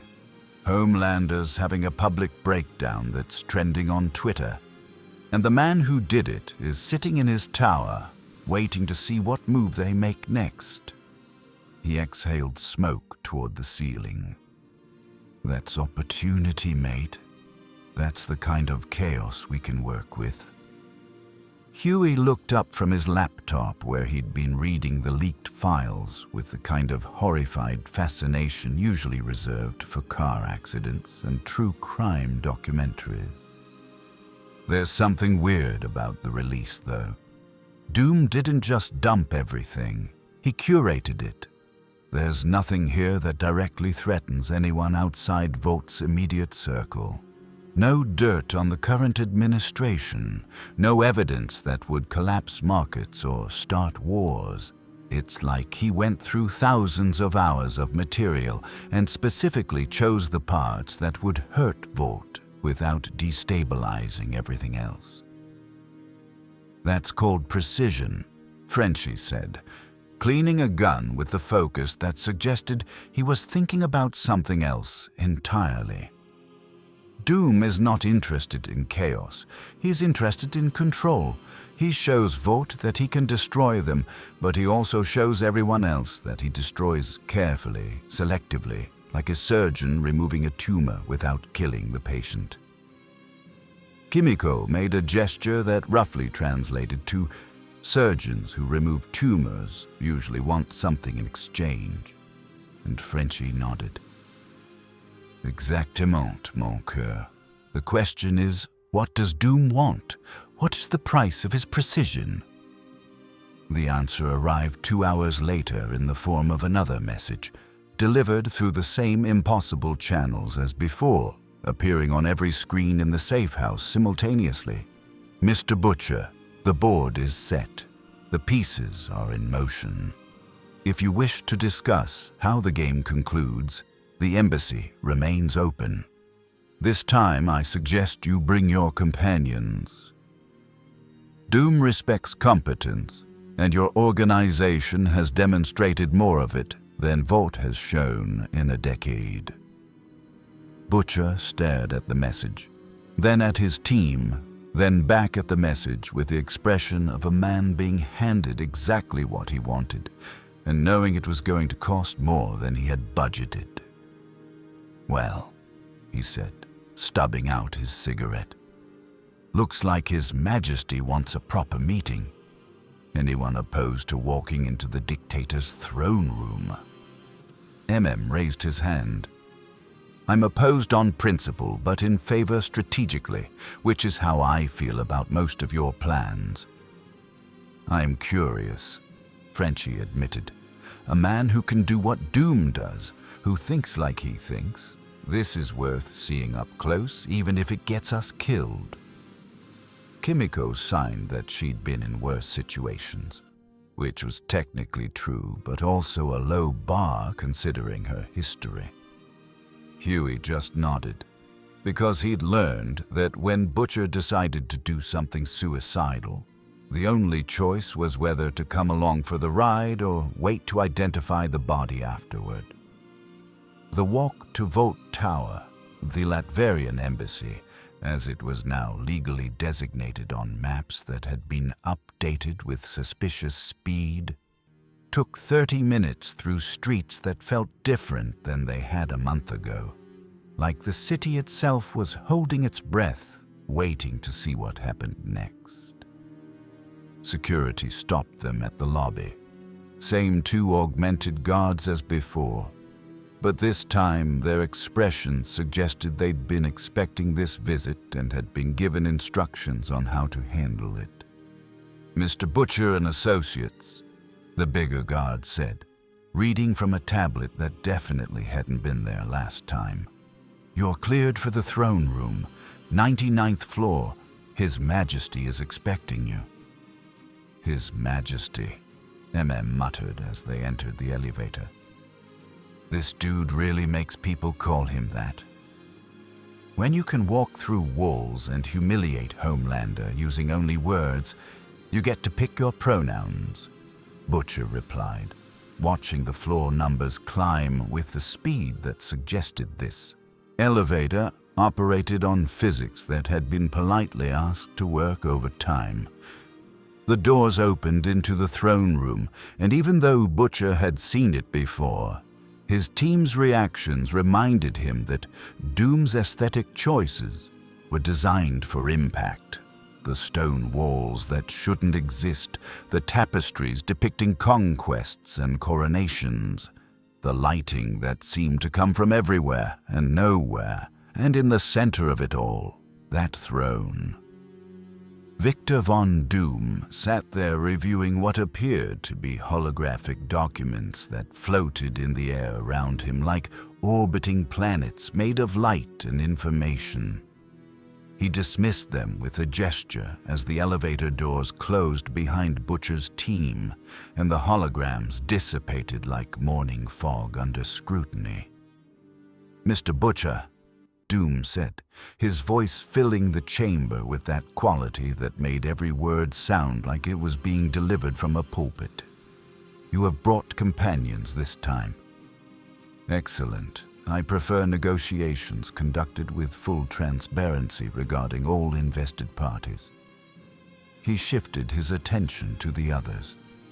Mother's Milk, born Marvin Milk, former military police, now functioning as tactical analyst and moral compass for an organization that desperately needs one. Frenchie, no legal first name on record, demolitions expert with a flair for chemistry that borders on artistry.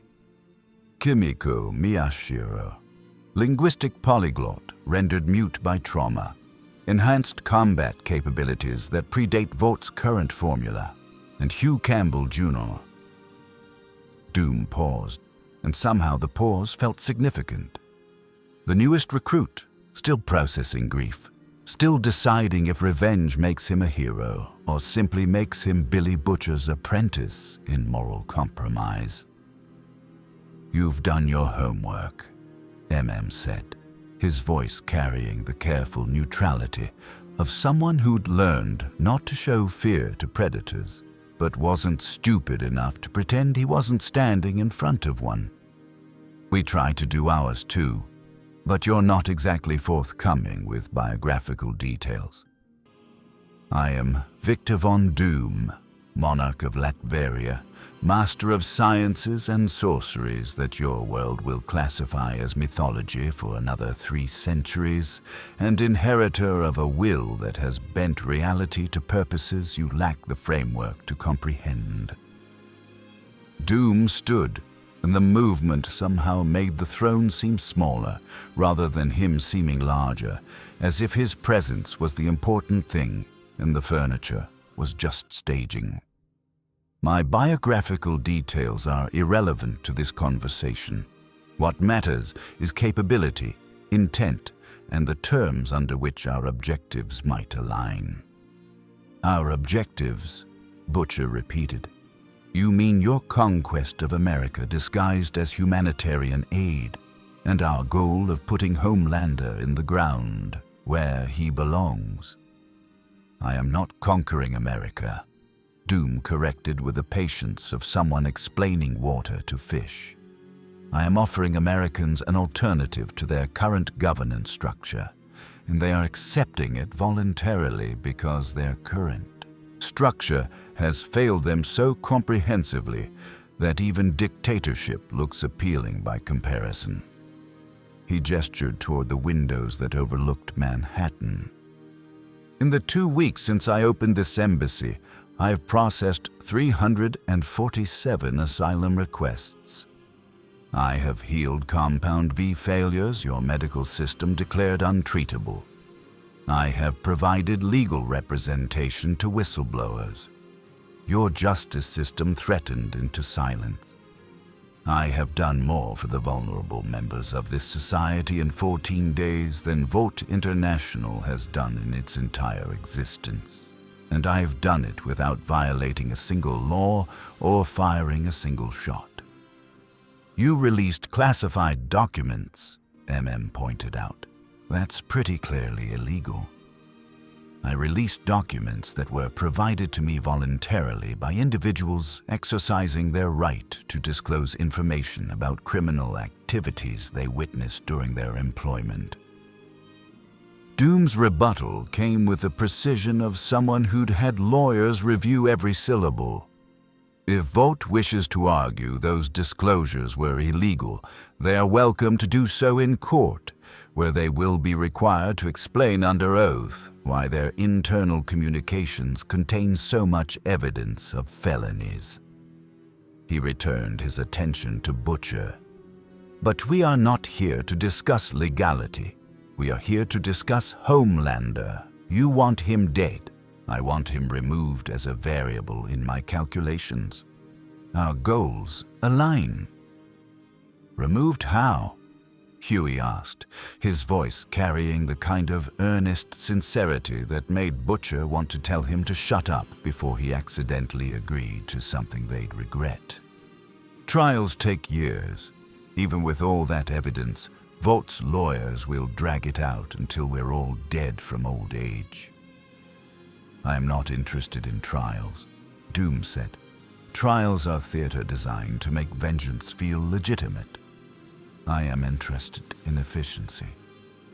He raised one gauntleted hand, and the air between them shimmered, resolving into a holographic display that showed Homelander's penthouse, his schedule, his psychological patterns, every detail of his existence mapped with the kind of thoroughness that suggested Doom had been planning this conversation for days. Homelander is psychologically dependent on public approval and emotionally incapable of accepting genuine criticism. The Vought tapes have damaged both. His psychiatric files are being discussed on cable news. His approval ratings have dropped 19 points, and his fragile ego is fracturing under pressure it was never designed to withstand. Doom manipulated the display, showing social media metrics, therapy transcripts, incident reports. He is spiraling toward a breakdown that will be spectacular, public, and entirely self-inflicted. I can accelerate that breakdown, push him past the point where Vought can contain him, force him into a confrontation where his power becomes irrelevant because his judgment has been compromised beyond recovery. And then what? Frenchie asked, watching the data scroll past with professional interest. You let him rampage through the city killing civilians until someone stops him? That is not justice. That is just trading one mass casualty event for another. No? Doom said, and his voice carried something that might have been respect for someone finally asking the right question. Then I remove him. Not with powers. Powers can be matched, countered, survived. I remove him with the one thing his psychology cannot withstand, absolute proof that he is exactly what I told him he was, a child given a weapon, a product with delusions of divinity, ordinary. The hologram shifted, showing battle scenarios, tactical assessments, probability curves that suggested Doom had run every variable through calculations that would take human mathematicians months to verify. He will attack this embassy. His ego will demand it. And when he does, I will defeat him publicly, definitively, and in a manner that makes it clear to everyone watching that his power was never real power. It was just strength. And strength without wisdom is just destruction, waiting for an excuse. Homelander's breaking point arrived on a Tuesday afternoon at 3:47 p.m., during what was supposed to be a routine press conference where he'd reassure America that despite the recent allegations, lies, Ashley had insisted he call them, he remained their greatest protector, their shining symbol, their reason to feel safe in a dangerous world. The script had been focus grouped, approved by legal, and rehearsed until even Homelander's performative sincerity looked genuine. He'd made it exactly 11 minutes into the prepared remarks before someone in the press pool asked the question that Vought's PR team had spent 72 hours trying to prevent anyone from asking. "Mr. Homelander," the reporter said. Young woman, probably mid-20s, with the kind of earnest determination that suggested she either didn't understand the danger or understood it perfectly and didn't care. "The leaked psychiatric files indicate you've been diagnosed with narcissistic personality disorder with sociopathic tendencies. How do you respond to mental health professionals suggesting you're psychologically unfit to operate without supervision?" The silence that followed was the kind that happened right before natural disasters, the moment when animals went quiet and the air itself seemed to hold its breath. Homelander's smile stayed locked in place, but his eyes went from camera-ready warmth to something reptilian, something that saw the reporter not as a person, but as an obstacle that needed removing. "Those files," he said, his voice still carrying that all-American confidence, but with something jagged underneath, like broken glass wrapped in patriotic bunting, "are fabrications. Lies spread by people who want to undermine everything the Seven represents, everything I represent. They're authenticated," the reporter continued, apparently committed to the kind of journalistic integrity that got people killed in less public venues. "Multiple experts have verified the documents. Dr. Schwartz, your assigned psychiatrist, has confirmed he wrote those assessments. Are you suggesting he lied in medical records that were never meant to be public?" Homelander's eye twitched. Small movement, barely visible, but everyone watching knew what it meant when Homelander's control started slipping. It meant someone was about to die, about to be lasered into component atoms, about to become an object lesson in why you didn't question gods. Ashley Barrett, standing off stage with the expression of someone watching a car accident in slow motion, made a cutting gesture at the production crew. "End it. End it now. Get him off that stage before he does something that can't be spun." But Homelander didn't move, didn't leave, didn't follow the exit strategy they'd rehearsed. Instead, he took a step toward the edge of the stage, toward the press pool, his hands clenching into fists that could crush steel like tissue paper. "You want to know the truth?" His voice had dropped into something lower, something that didn't sound like it belonged in the carefully constructed persona of America's hero. "The truth is, I'm the only thing standing between you and a world that wants to tear itself apart. I'm the only real power in this entire corrupt system. And you," he pointed at the reporter, the gesture halfway between accusation and threat. "You sit there with your little laptop and your authentication and your experts, and you think you understand me. You think you can diagnose me." The cameras kept rolling because stopping them would have been admitting something was wrong. And Vought's entire business model depended on pretending everything was always fine, always controlled, always exactly according to plan. "I could end you," Homelander continued, his voice rising now, the script abandoned completely in favor of whatever neurological breakdown had been building since Doom's arrival. "I could end everyone in this room before you could blink. I could level this building, this city, this entire coast if I wanted to. The only reason you're alive is because I choose to let you live, because I'm good, because I'm a hero, because I..." He stopped, mid-sentence. mid-breath. Because every screen in the press room, every camera monitor, every journalist's laptop, every phone held up recording the moment had switched to the same image. Victor von Doom, sitting on his throne, looking directly into the camera, with the posture of someone watching a child throw a tantrum and waiting patiently for it to end. When Doom spoke, his voice came through every speaker simultaneously, clear and resonant and carrying the weight of absolute certainty.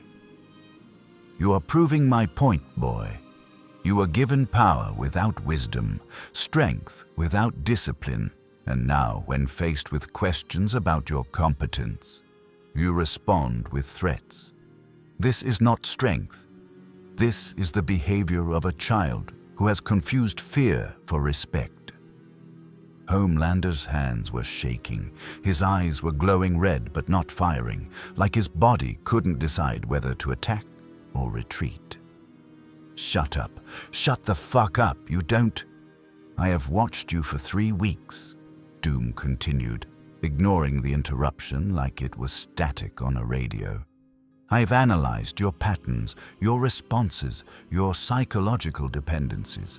You are not complex. You are tragically simple. You need approval like humans need oxygen. And when that approval is withdrawn, you threaten violence because violence is the only language you are taught to speak fluently." The feed showed Doom standing now, his cape settling around him like a judge's robes. "You want to fight me? You have wanted to fight me since our first meeting because you believe that defeating me will restore your image, prove your superiority, silence the doubts that my presence has created." His masked face tilted slightly, and somehow the gesture conveyed amusement. "So fight me. Come to the embassy. Bring your full strength. Prove to the world watching that you are what you claim to be." The screens returned to normal. The cameras were back under control, but the damage was done because everyone had seen it. Homelander losing composure, Doom delivering a psychiatric evaluation in real time.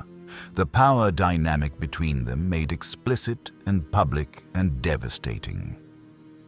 Homelander stood on that stage for exactly 4 more seconds, his chest heaving, his mind clearly doing calculations about consequences versus satisfaction, about what would happen if he flew to that embassy right now and what would happen if he didn't. Then he made his decision. He flew. Not through doors. Through the wall, through reinforced concrete and steel beams and windows that cost more than cars, leaving a hole shaped like fury and flying at speeds that suggested he wasn't interested in collateral damage calculations anymore. Wasn't thinking about civilians or PR or anything except getting to that embassy and making Doom bleed.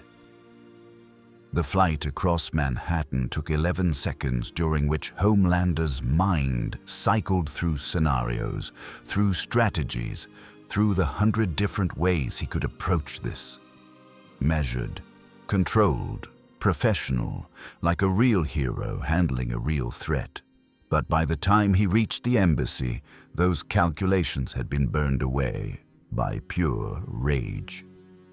He hit the building at Mach 2, the sonic boom shattering windows in a 3-block radius, and instead of landing on the roof or entering through doors like someone with a plan, he went straight through the 99th floor's exterior wall in an explosion of masonry and metal that would have killed anyone on the other side if Doom hadn't ensured the throne room was empty except for himself. Homelander emerged from the debris cloud in full burn, eyes already firing, heat vision carving across the space toward Doom with enough intensity to melt tungsten. The beams hit something 6 inches in front of Doom's position and simply stopped, absorbed into a barrier that looked like smoke made solid, swirling and dark and utterly unmoved by heat that should have ignited the air itself. "Predictable," Doom said, not moving, not defending, just standing there while Homelander's best offense dissipated against defenses that might as well have been contempt made manifest. You are upset, so you attack. You are challenged, so you respond with the only tool you possess. Violence without creativity. Power without imagination. Homelander stopped firing, not because it wasn't working, but because continuing would have been admitting it wasn't working, and instead launched himself forward at speeds that turned his body into a missile. He'd torn through steel bunkers, demolished reinforced compounds, gone through obstacles that were supposed to be impenetrable like they were tissue paper. Doom's barrier would be the same, had to be the same. Except when Homelander hit it, the barrier didn't break. It absorbed his momentum like water accepting a stone, and suddenly, Homelander wasn't flying forward, but suspended in that smoke-solid darkness, held immobile while his brain tried to process physics that shouldn't exist. "You are confused," Doom observed, walking closer until he stood just beyond the barrier, examining Homelander like a specimen. "You believe your invulnerability means you cannot be stopped. But invulnerability is merely resistance to conventional damage. I am not employing conventional damage." He raised one gauntleted hand, and the barrier shifted, rotating Homelander's body until they were face to face, mask to mask, with only that smoke-solid darkness between them. "I am employing magic, a force you do not understand, cannot adapt to, and have no defense against because Vought never prepared you for opponents who operate outside physics you comprehend." "Magic isn't real," Homelander managed, his voice strained from the pressure of being held completely immobile for the first time in his adult life. "It's just tech you're calling magic to sound impressive." "Believe what comforts you," Doom replied with the patience of someone who didn't need to convince because demonstration was already in progress. "But consider, if my technology can hold you effortlessly, what else might it do?" The smoke around Homelander changed, no longer just restraining but probing, pressing like fingers made of shadow searching for something beneath his skin. Not painful, not yet, but invasive in a way that made Homelander's entire psychological architecture scream violation. "Stop," Homelander said, and his voice cracked. "Stop, don't." "I am examining you," Doom explained with clinical detachment. "Analyzing the compound in your bloodstream, understanding the mechanisms that grant you flight and strength and durability. It is fascinating work. Crude in execution. Vaught's scientists were talented but impatient, but effective within narrow parameters." The probing intensified, and Homelander felt something he'd never felt before. Vulnerability. Real vulnerability, the kind that came from being completely at someone else's mercy and knowing that mercy wasn't guaranteed. "I could remove it," Doom continued conversationally. "The compound V bonded to your cellular structure. I could simply extract it, leave you baseline human, strip away everything that makes you powerful, and leave behind only the trauma and the terrible personality Vought cultivated." His masked face tilted. "Would you like me to do that? Would you like to discover who you are without your powers?" "No." The word came out as a scream, and Homelander thrashed against the smoke with strength that had leveled buildings, but the barrier held because strength was irrelevant when you were fighting something that operated on rules strength couldn't touch. Please don't. Please, You will what? Doom asked. You will leave. You will stop threatening me. You will accept that you are not the apex predator you believed yourself to be. He let the questions hang in the air like smoke. Or will you continue this pattern? Attack, fail, retreat, and plan another attack, until eventually I lose patience and remove you permanently. Homelander's mind raced through options, through possibilities, through anything that might get him out of this smoke prison where his powers meant nothing and Doom could apparently do whatever he wanted. What do you want? He finally asked, the question coming out broken and desperate. I want you to understand your position, Doom said simply. You are not a god. You are not even a particularly impressive soldier. You lack discipline, training, strategic thinking. You are a product of corporate experimentation, given celebrity status, and mistaken it for divinity. The smoke around Homelander loosened slightly, not releasing but giving him room to breathe, to think, to process what was happening. And now, you are a product whose warranty has expired. Vought cannot protect you. Your public image is collapsing. Your psychological stability is questionable at best. And Doom stepped back, the barrier dissipating completely and dropping Homelander to the floor where he landed in a crouch that was half combat stance and half the posture of someone who'd forgotten how to stand. I am offering you a choice. Accept Latverian authority. Submit to proper training, psychological treatment, and oversight that will transform you from a dangerous child into someone who might actually deserve the power you were given. Or, he gestured toward the hole in the wall where Homelander had entered. Leave. Continue your spiral. And when you inevitably cross the line from dangerous to catastrophic, I will remove you with as much ceremony as one removes garbage. Homelander stood in the ruins of Doom's throne room with dust settling around him like fallout, and his entire sense of self cracking like a foundation that had been built on sand and arrogance. Every muscle in his body screamed to attack, to laser, to fly through Doom and the building and anything else that stood between him and the feeling of being powerful again. But his hands weren't moving. His eyes weren't firing. Because somewhere beneath the rage and the humiliation was something worse than fear, something he'd spent his entire life avoiding. Doubt. Doubt that he could win. Doubt that he was what he'd been told he was. Doubt that anything about his existence was real except the loneliness and the desperate hunger for validation that drove him like an engine he couldn't shut off. I could still kill you, Homelander said, but his voice had none of the conviction it needed. Sounded more like a child insisting he wasn't scared of the dark while refusing to look away from the night light.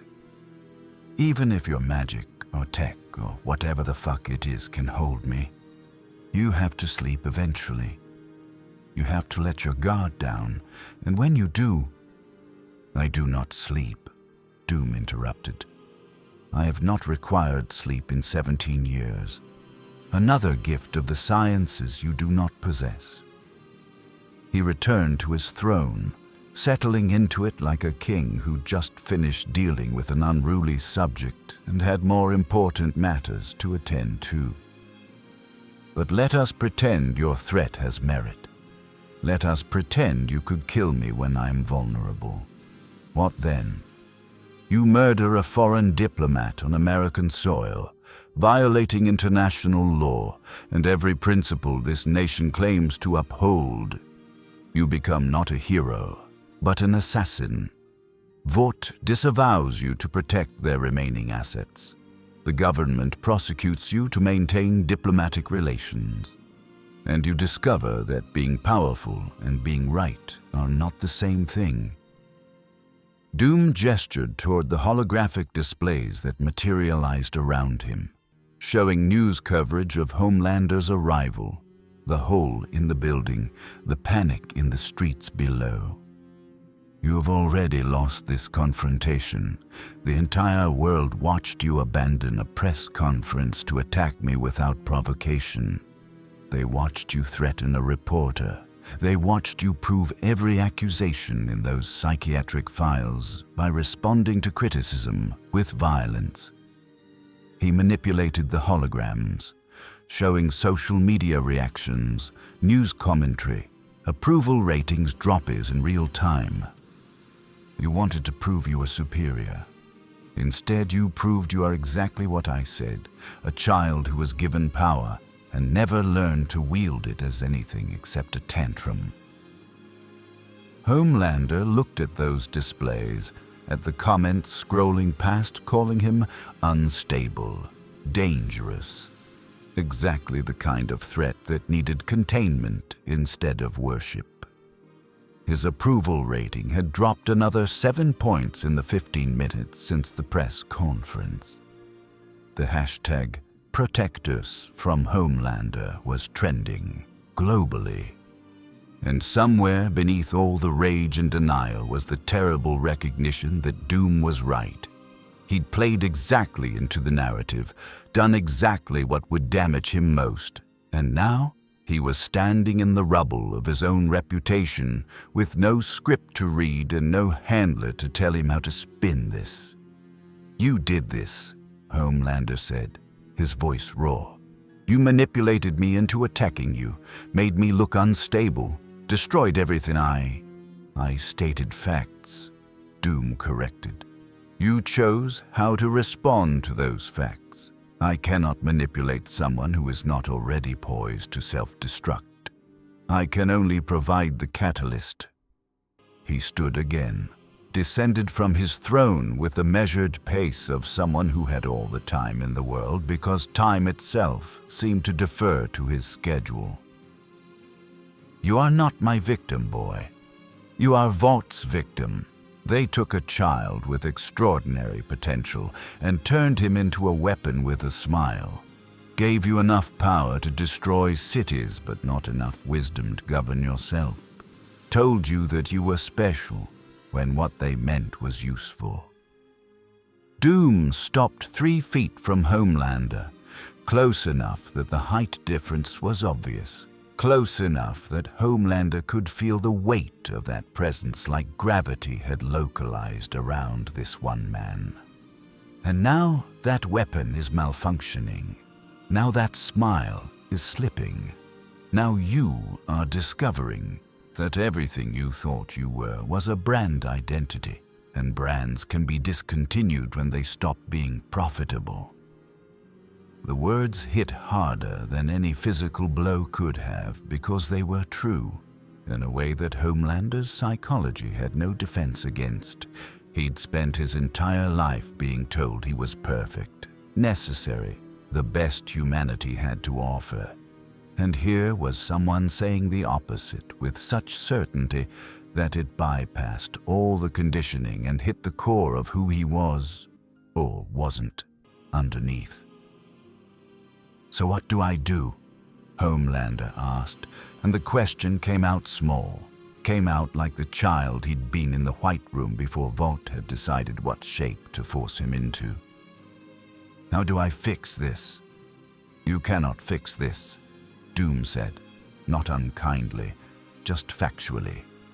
"This is not a problem that can be solved by you because you are the problem, but—" He raised one hand before Homelander could spiral into whatever rage or despair was building behind his eyes. "You can submit to a solution.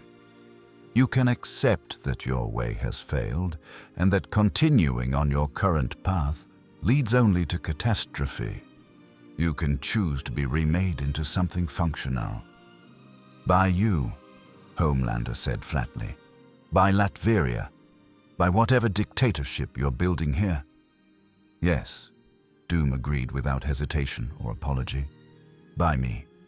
I'm offering you structure, purpose, training that will transform you from a liability into an asset. You will never be free. You are too dangerous for freedom, but you will be directed toward goals that matter instead of photo opportunities and marketing campaigns." His masked gaze held Homelander's with the weight of absolute certainty. "Or you can refuse. Leave this embassy. Return to Vought's failing protection. Wait for the inevitable moment when you lose control completely, and I am forced to remove you not as a reformable asset, but as a threat that must be eliminated." The silence that followed was broken only by sirens from the street below. Emergency responders dealing with the damage Homelander's entrance had caused, and somewhere in that sound was the reality of what choice Homelander actually had. Submit to Doom's order, or continue spiraling until someone stopped him permanently. While Homelander processed the reality of decisions made under duress, Billy Butcher and his team watched the entire confrontation from screens in Doom's embassy that they definitely shouldn't have had access to, but apparently Doom wanted them to see exactly what happened when gods fought and one of them turned out to be a fraud. The feed showed everything. Homelander suspended in that smoke barrier, Doom's clinical dissection of his psychology, the moment where America's greatest hero asked how to fix himself and received an answer that sounded less like salvation and more like surrender. "Fuck me," Butcher breathed, watching Homelander stand there broken and indecisive. He actually did it. He didn't kill him, didn't even really hurt him, just dismantle the cunt's entire sense of self like he was debugging software. "Is that better?" MM asked, his voice carrying the weight of someone who'd spent years fighting monsters and wasn't sure he wanted to see them tamed by bigger monsters. "Because from where I'm sitting, watching Doom break Homelander psychologically is somehow more disturbing than if he'd just ripped his heart out." "It is efficient," Frenchie said, still watching the screen with professional interest. "Killing Homelander creates a martyr, a symbol that Vought can weaponize. But this..." He gestured at the image of a Homelander looking small and lost in the ruins of his confidence. "This destroys the symbol entirely. Who worships a god who begs?" Huey hadn't said anything, just watched with the expression of someone whose revenge fantasies had all involved violence and death, and was now confronting the reality that psychological destruction might be worse, might be the thing that actually felt like justice instead of just more killing. "What happens if he says yes?" Huey finally asked. "If Homelander actually submits to Doom's authority, does that make things better or worse?" The question hung in the air between them like smoke until Sophia Martinez appeared from a doorway they hadn't noticed, her presence suggesting she'd been listening or had been sent by Doom to provide context. "It makes things different," she said, her enhanced cognition clearly working through scenarios faster than her mouth could articulate them. "Homelander under Doom's control is no longer Vought's weapon, which removes their most significant asset and destabilizes their entire power structure. But it also means Doom has access to someone who can level cities, who has no real limits except psychological conditioning that Doom would presumably replace with something more functional." She moved closer to the screens, watching the same scene they were watching. "The question isn't whether it's better or worse. The question is whether you trust Doom to wield that kind of power responsibly, or whether you're just trading one tyrant for another. and hoping the new tyrant's competence makes up for the fact that he's still a tyrant. "Don't trust him," Butcher said immediately, reflexively. Because trust was a luxury he'd stopped affording anyone around the time his wife died, and Vought covered it up. "But I respect him. And right now, I respect him a hell of a lot more than I respect any other person or institution that's trying to deal with Homelander." Shook his head. "That's just pragmatism pretending to be morality. We don't get to decide Homelander's punishment includes psychological reconditioning by a foreign dictator just because it's convenient for us." "Why not?" Butcher challenged.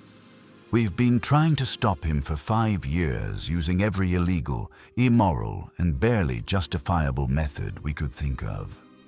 We've killed people, destroyed evidence, violated laws that exist for good reasons, all in service of the goal of making Homelander face consequences. And now someone's actually making him face consequences, and suddenly we're worried about due process." "Due process matters," insisted. "It's the difference between justice and revenge. Due process is for people who operate within systems," Butcher countered. "Homelander operates outside every system except Vought's protection. Doom's offering to bring him inside a different system, one where he's accountable, where his power is directed instead of worshipped, where he's a tool instead of a god." He turned back to the screen. "Maybe that's not justice, but it's closer than anything else I've seen." The debate would have continued. These debates always continued because the line between justice and revenge was something they argued about constantly. Except the feed showed Homelander making his decision, and everyone in the room went silent to watch what happened next. Homelander looked at Doom, at the throne behind him, at the embassy that represented everything he'd been taught to oppose. Foreign authority, unlimited power without democratic oversight, the kind of absolute control that America was supposed to prevent.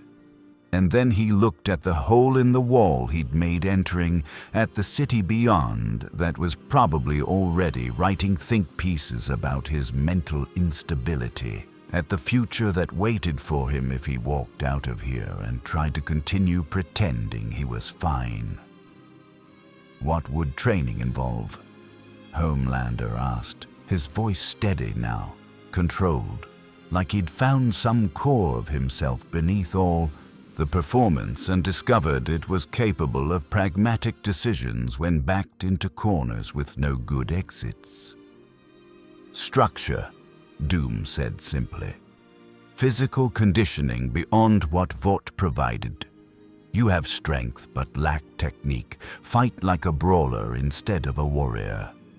Psychological counseling that addresses your dependencies, your need for approval, your inability to accept criticism without perceiving it as attack.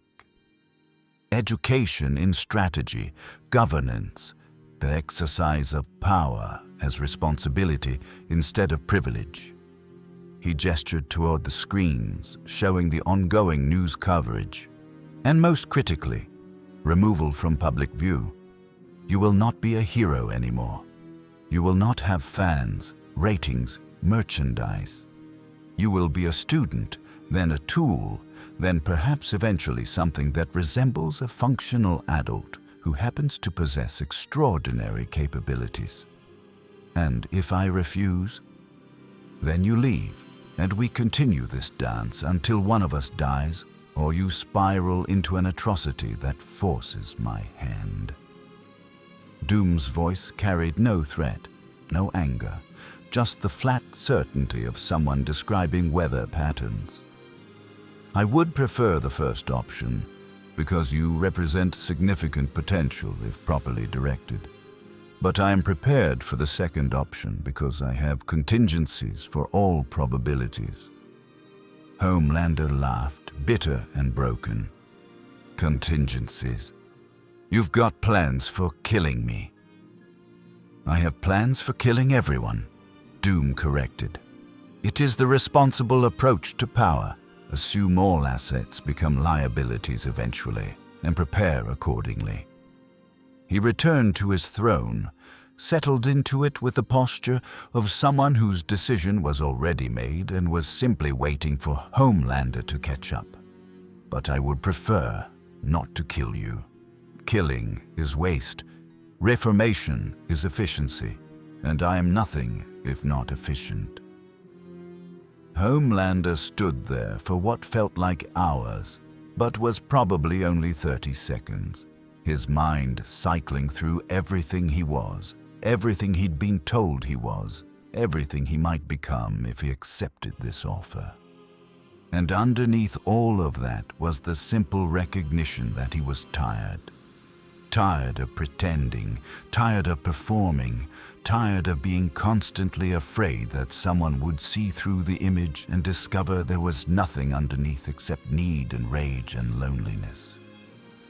"I'll stay," Homelander said finally. "I'll submit to your training, your structure, your authority." His voice dropped lower, almost too quiet to hear. "But I need you to promise me something." "I make no promises except those I intend to keep," Doom replied. "State your requirement." "Promise me that whatever you turn me into, whatever tool or weapon or reformed asset I become, promise me it's real." Homelander's eyes met Doom's masked gaze with something that looked like desperate honesty. "Promise me I'm not just trading one performance for another, one set of handlers for another, one lie for another." Doom stood, walked down from his throne until he was close enough to place one gauntleted hand on Homelander's shoulder, a gesture that was somehow both paternal and commanding, somehow both comfort and ownership. "I promise you this. Under Latverian authority, you will never be lied to about what you are. You will be told when you succeed and when you fail. You will be given purpose that matters instead of photo opportunities that don't. You will be held to standards that are absolute instead of flexible." His grip tightened slightly. "You will not be free, but you will be honest, and honesty is the only foundation on which anything real can be built."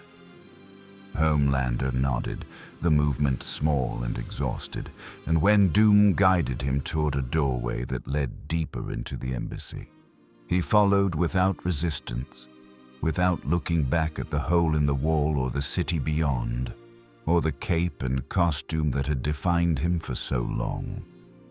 The cameras captured all of it. The news cycle would run with it for weeks, and the world watched as America's greatest hero walked into a foreign embassy and didn't come out.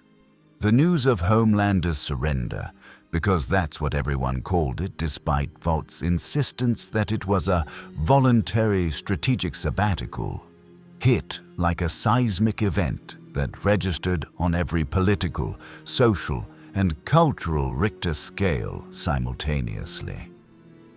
Within 6 hours, emergency sessions had been called in Congress, the UN Security Council, and at least 40 national parliaments trying to process the reality that the world's most powerful superhuman had submitted to the authority of a foreign monarch who'd appeared 3 weeks ago and systematically dismantled everything America thought it understood about power. Vought's stock went into freefall, dropping another 38% before trading was suspended to prevent complete collapse. Ashley Barrett resigned via a video that went viral within minutes, her sitting in what looked like a hotel room, no makeup, no script, just exhausted honesty, saying, "I can't do this anymore. I can't spin this. I can't pretend any of this was ever okay," before the camera cut out. Stan Edgar, who had survived corporate warfare, superhuman tantrums, and federal investigations with his composure intact, was photographed leaving Vought Tower carrying a single box of personal belongings, and the expression on his face was the look of a man who'd built an empire on sand and just watched the tide come in. The Seven collapsed as a functional unit within 48 hours. A train fled to Mexico. The Deep posted a rambling Instagram video about finding his true calling and was never seen in public again. Starlight held a press conference where she resigned, removed her costume on camera, and announced she was accepting a position at the Latvian embassy as Director of Transitional Services for Compound V victims, a job title that made it clear whose side of history she'd chosen. Maeve simply disappeared, and rumor had it she'd relocated to a small town in Montana where nobody knew who she was and that anonymity was worth more than any amount of Vaught's money. And through it all, Victor Von Doom continued his work with the methodical precision of someone who'd predicted every domino fall and had already positioned the next set before the first one hit the ground. Billy Butcher stood in the embassy's observation room, a space that hadn't existed a week ago, but now overlooked training facilities that somehow occupied more volume than the building's exterior dimensions suggested. Watching Homelander get systematically dismantled by instructors whose teaching methods made Marine Corps drill sergeants look gentle. The man who'd been America's greatest hero was currently doing push-ups in a uniform that had no cape, no stars, no branding of any kind, just gray fabric and exhaustion, while a Latvian combat trainer, who looked like she'd been carved from granite and cruelty, told him his form was inadequate and he needed to start over. Again. For the 40th time. "This is wrong," said from beside Butcher, his voice carrying the moral certainty that made him simultaneously the team's conscience and its biggest pain in the ass. "I know we wanted Homelander stopped, but this is breaking him. This is torture dressed up as training. This is accountability," Sofia Martinez corrected from where she was reviewing data on a tablet that showed Homelander's psychological metrics, stress hormones, neurological patterns. His powers make traditional imprisonment impossible, and execution makes him a martyr. This is the only viable option, reconditioning someone whose conditioning was always going to be his weakness. "Doesn't make it right," insisted. "He's still a person. Still has rights." "He murdered my cousin," Sophia said, her voice flat. "Murdered him on camera during a rescue operation that was really just Vought generating footage for promotional materials. Homelander saw Anthony as collateral damage, acceptable losses in service of his image. So forgive me if I'm not particularly concerned about his rights while he's experiencing the first consequences of his actions in his entire life." Butcher didn't contribute to the argument because he was too busy watching Homelander fail another set of push-ups and get told to start over, watching the man who'd killed his wife, reduced to someone who couldn't complete basic exercises without his powers, because Doom's training regimen had included power suppression technology that turned invulnerability into just another weakness to overcome. "How long until he breaks completely?" Butcher asked, directing the question at Sophia, because she'd become Doom's unofficial liaison to their team, the person who translated between Latvian efficiency and their messy American morality. "He won't break," Sophia said, with the certainty of someone who'd run the calculations. "Doom doesn't break assets. He reforges them. Homelander's psychology is dependent on external validation, so the training removes all external validation and forces him to develop internal metrics of success and failure. He's learning to evaluate himself based on actual competence instead of applause. She pulled up a graph that showed psychological indicators trending in directions that looked healthier than anything Homelander's Vought files had ever documented. In 6 months, he'll either be functional, capable of operating under authority, directing his power toward goals that matter, existing as something besides a narcissistic liability, or he'll be eliminated because Doom has determined reformation is impossible. 6 months, Huey repeated from the corner where he'd been sitting silently, processing everything with a shell-shocked expression of someone whose revenge had been outsourced to a dictator and wasn't sure if that felt like victory or just different kinds of moral compromise. And we're just okay with this? We're just going to watch Doom rebuild Homelander into whatever he wants. What's the alternative? Frenchie asked. Always practical, always focused on probabilities instead of principles. We take Homelander away from Doom, release him back into the world where he's unstable and unmanaged. We kill him ourselves and become murderers. We do nothing and watch him spiral into an atrocity. He shook his head. Doom has created a solution. It is not perfect, but perfect is not available, only better than the alternatives. The debate would have continued except Doom himself entered the observation room with the presence that made every conversation pause like someone had pressed a universal mute button. His cape settling around him as he joined them at the window overlooking Homelander's training. Mr. Butcher, Doom said without preamble, your presence here suggests you have questions about my methods. Ask them.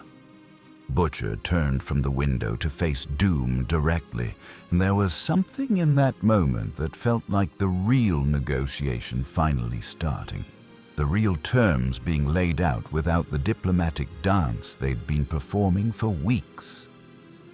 What happens when you're done with him? Butcher asked. When Homelander's been reformed or reforged or whatever you want to call it, what then? You've got yourself a loyal superhuman weapon who used to be America's symbol. That's the kind of power that starts wars. I have no interest in wars, Doom replied. Wars are expensive, destructive, and inefficient. I'm interested in order. When Homelander's reformation is complete, if his reformation is complete, he will be deployed in service of Latverian interests, which currently align with removing other destabilizing elements from global power structures. Other Supes, said. You're talking about hunting down other Supes. I am talking about addressing threats that your governments lack the capability or courage to address themselves, Doom corrected.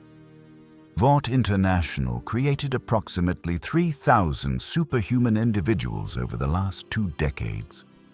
Most are harmless, weakly powered, psychologically stable, content to live ordinary lives with extraordinary capabilities. But approximately 200 are dangerous, powerful enough to cause mass casualties, unstable enough to do so unpredictably, and protected by legal frameworks that treat them as celebrities instead of weapons. He gestured toward the training floor where Homelander had finally completed an acceptable set of push-ups and was being allowed a 30-second water break before the next evolution. When Homelander is functional, he will assist in locating and neutralizing those 200 threats. Not killing them, killing is waste unless necessary, but containing them, offering reformation where viable, and eliminating where reformation proves impossible. You're building an army, Butcher said, and there was something like admiration in his voice despite the horror underneath it. You're taking Vought's rejects and failures and broken weapons and turning them into your own force.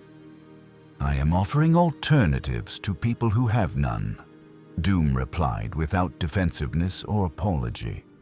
Your world created these individuals, gave them power without purpose, and then abandoned them when they proved inconvenient. I am providing purpose, structure, the opportunity to be something besides cautionary tales or collateral damage. He turned from the window to face Butcher directly.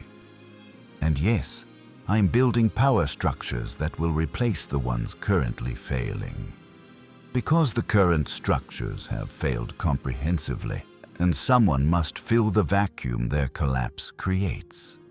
I prefer that someone be me rather than the next corporation that discovers how to monetize superhuman capabilities. The truth that nobody in that room wanted to acknowledge was that Doom was right.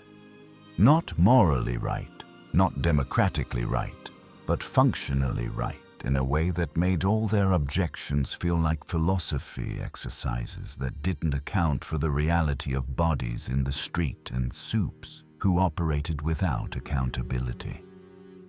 Vought had created a crisis. America had enabled that crisis. And now someone was solving that crisis using methods that were authoritarian and paternalistic and completely effective. And the cognitive dissonance of watching dictatorship function better than democracy was the kind of thing that made idealists into pragmatists and pragmatists into collaborators. "So what do you need from us?" Butcher asked, cutting through the moral debate because debates didn't change reality, and he'd learned years ago that sometimes you had to work with monsters to stop worse monsters. "Continued intelligence on remaining Vought assets," Doom said, listing requirements like a shopping list.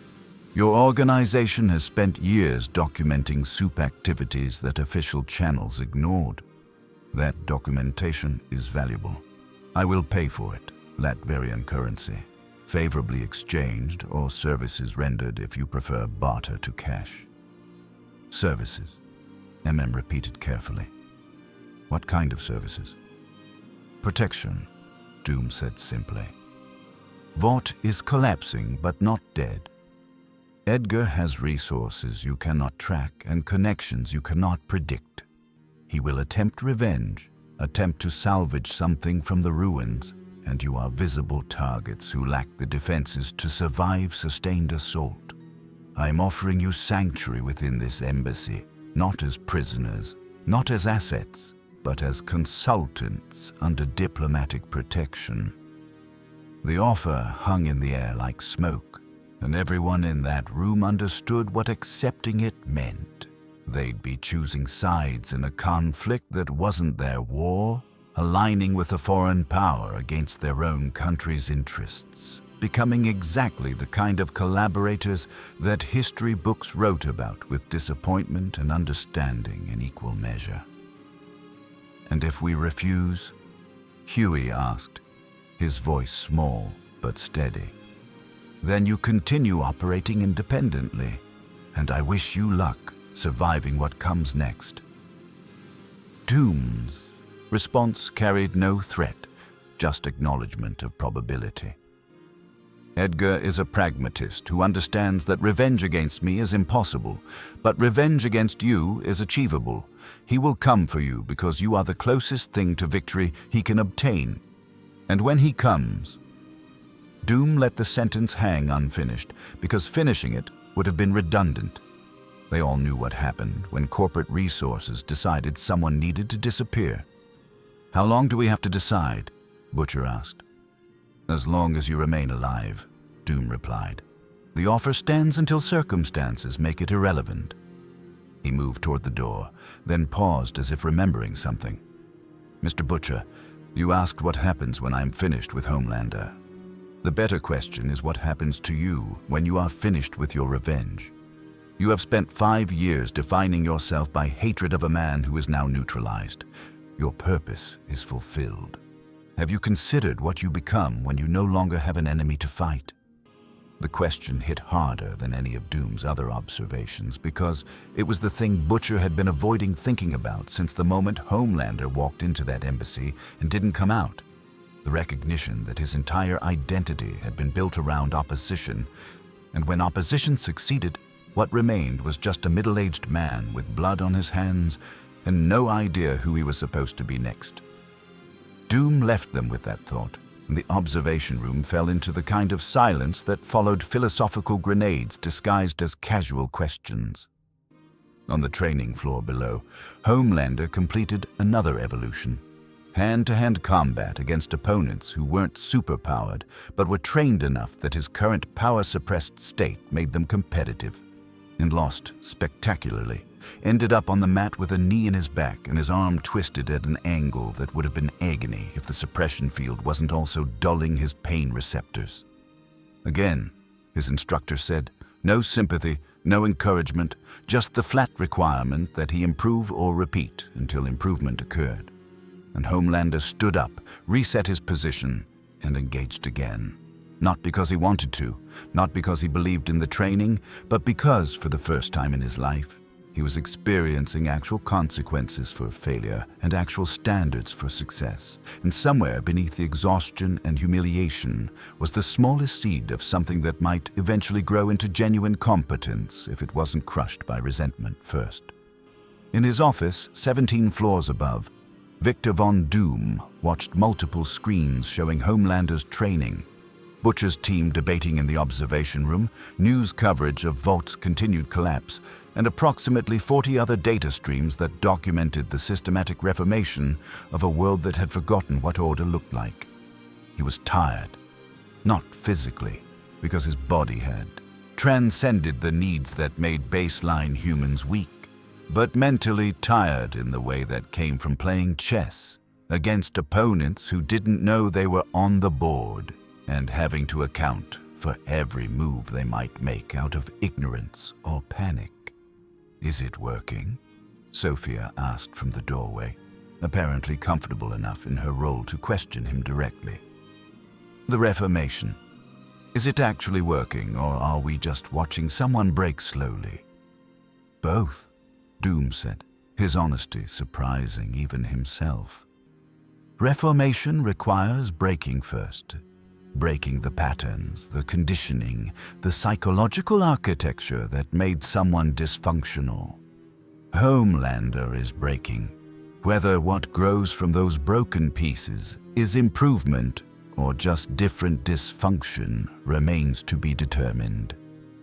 He dismissed the screens with a gesture, but the alternative was allowing him to continue as he was, which would have inevitably resulted in catastrophe. This is at least directional improvement, even if the direction is uncertain. "And Butcher?"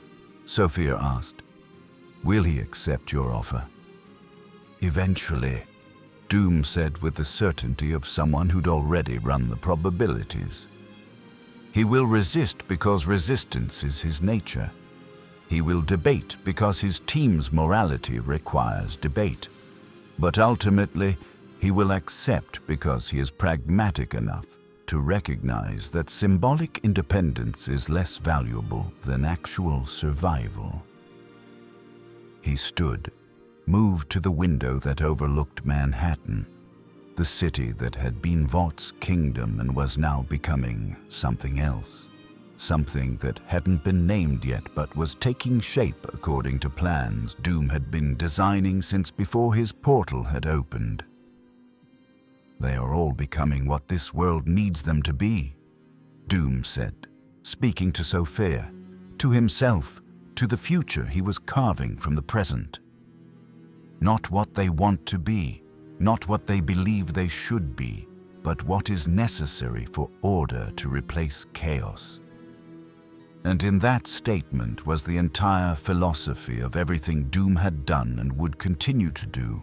Not salvation, but reorganization, not liberation, but superior management, not freedom, but the kind of control that at least had the decency to be competent and honest about its authoritarianism. The world was changing. The question was whether it was changing for the better or just changing into something different, and the answer depended entirely on whether you valued freedom over order, choice over competence, messy democracy over efficient dictatorship. History would judge. But history was written by whoever survived long enough to write it, and right now, doom was the one holding the pen. The reformation of America's superhuman infrastructure took 6 months, though historians would later argue about whether reformation was the right word, or if conquest was more accurate, and whether the difference between the two mattered when the results were measured in lives saved versus sovereignty lost. Victor von Doom didn't participate in those debates because debates assumed that opinions mattered more than outcomes, and outcomes were the only metric he'd ever respected.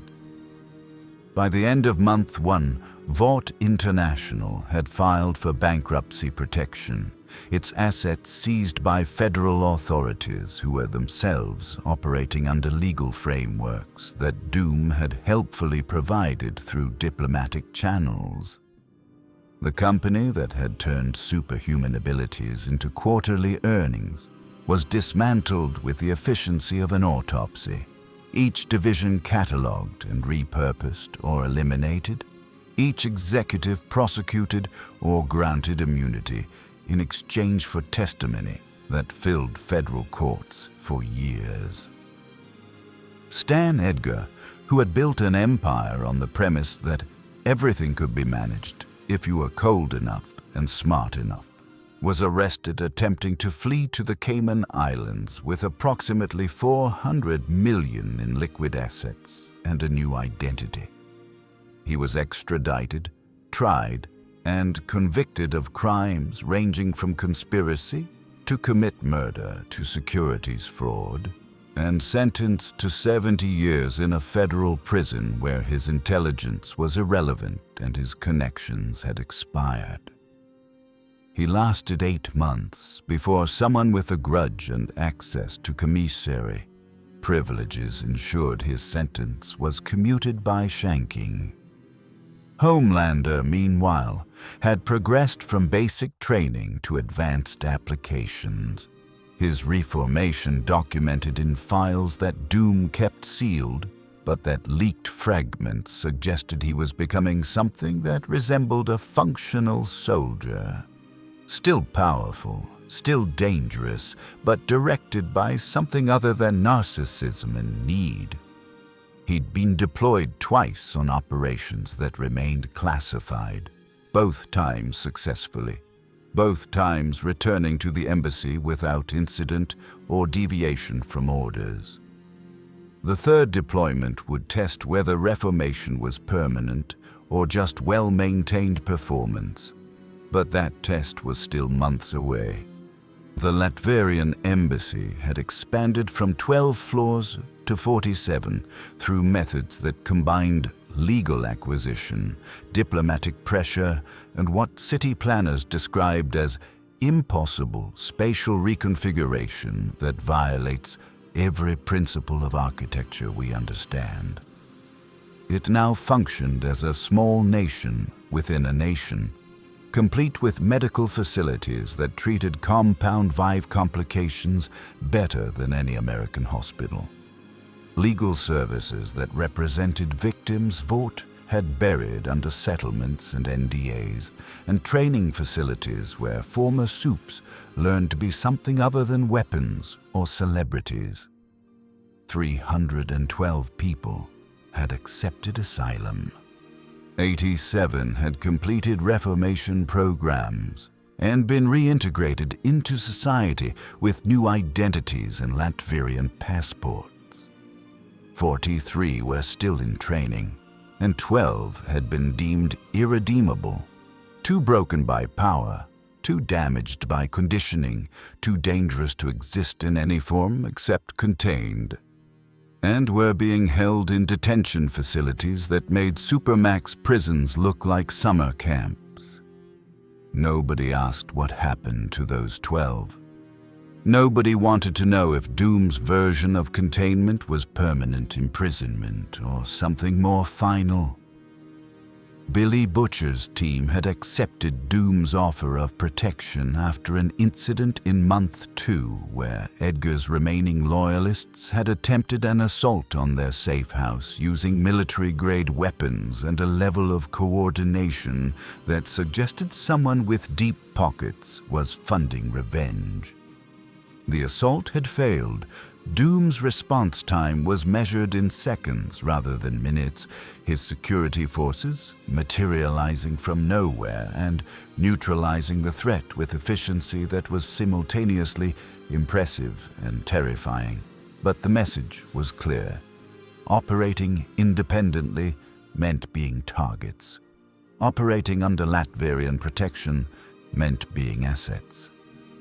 They'd chosen assets because pragmatism beat principles when the alternative was bleeding out in a safe house that wasn't safe anymore.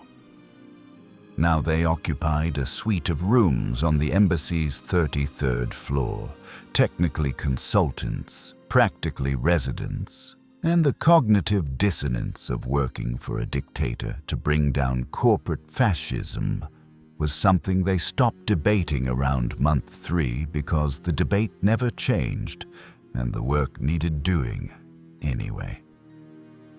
The day that would later be marked as the turning point, the moment when everyone realized that what was happening wasn't temporary but permanent, wasn't an aberration but a new normal, arrived on a Tuesday morning in month 6 when Victor von Doom held his first official press conference since the embassy's opening.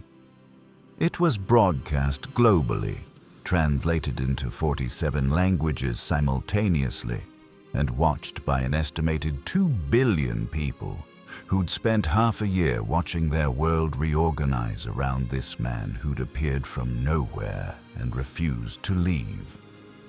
Doom stood at a podium that bore both Latvian and American flags, wearing his armor because the mask had never come off, and at this point, removing it would have been more shocking than any revelation underneath.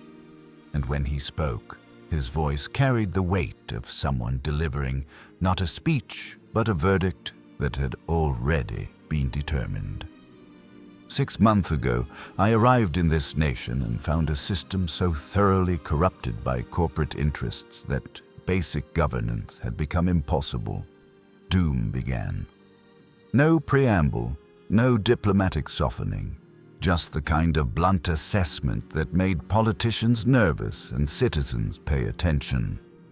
I found superhuman individuals being manufactured without oversight, deployed without accountability, and worshipped without questioning.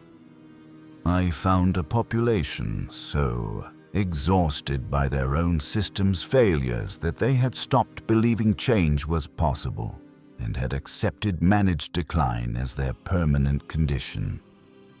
He paused, and the silence on the other end of those cameras was the sound of 2 billion people holding their breath. I offered an alternative. Not through force. I have initiated no military actions, launched no invasions, deployed no weapons except truth and competence. I offered asylum to those your system had failed. I offered structure to those your system had abandoned. I offered accountability to those your system had protected. The screens behind him lit up with statistics. Compound V victims treated, reformed Supes reintegrated, Vought crimes prosecuted, infrastructure improved in neighborhoods surrounding the embassy. And you accepted, not through coercion, but through choice.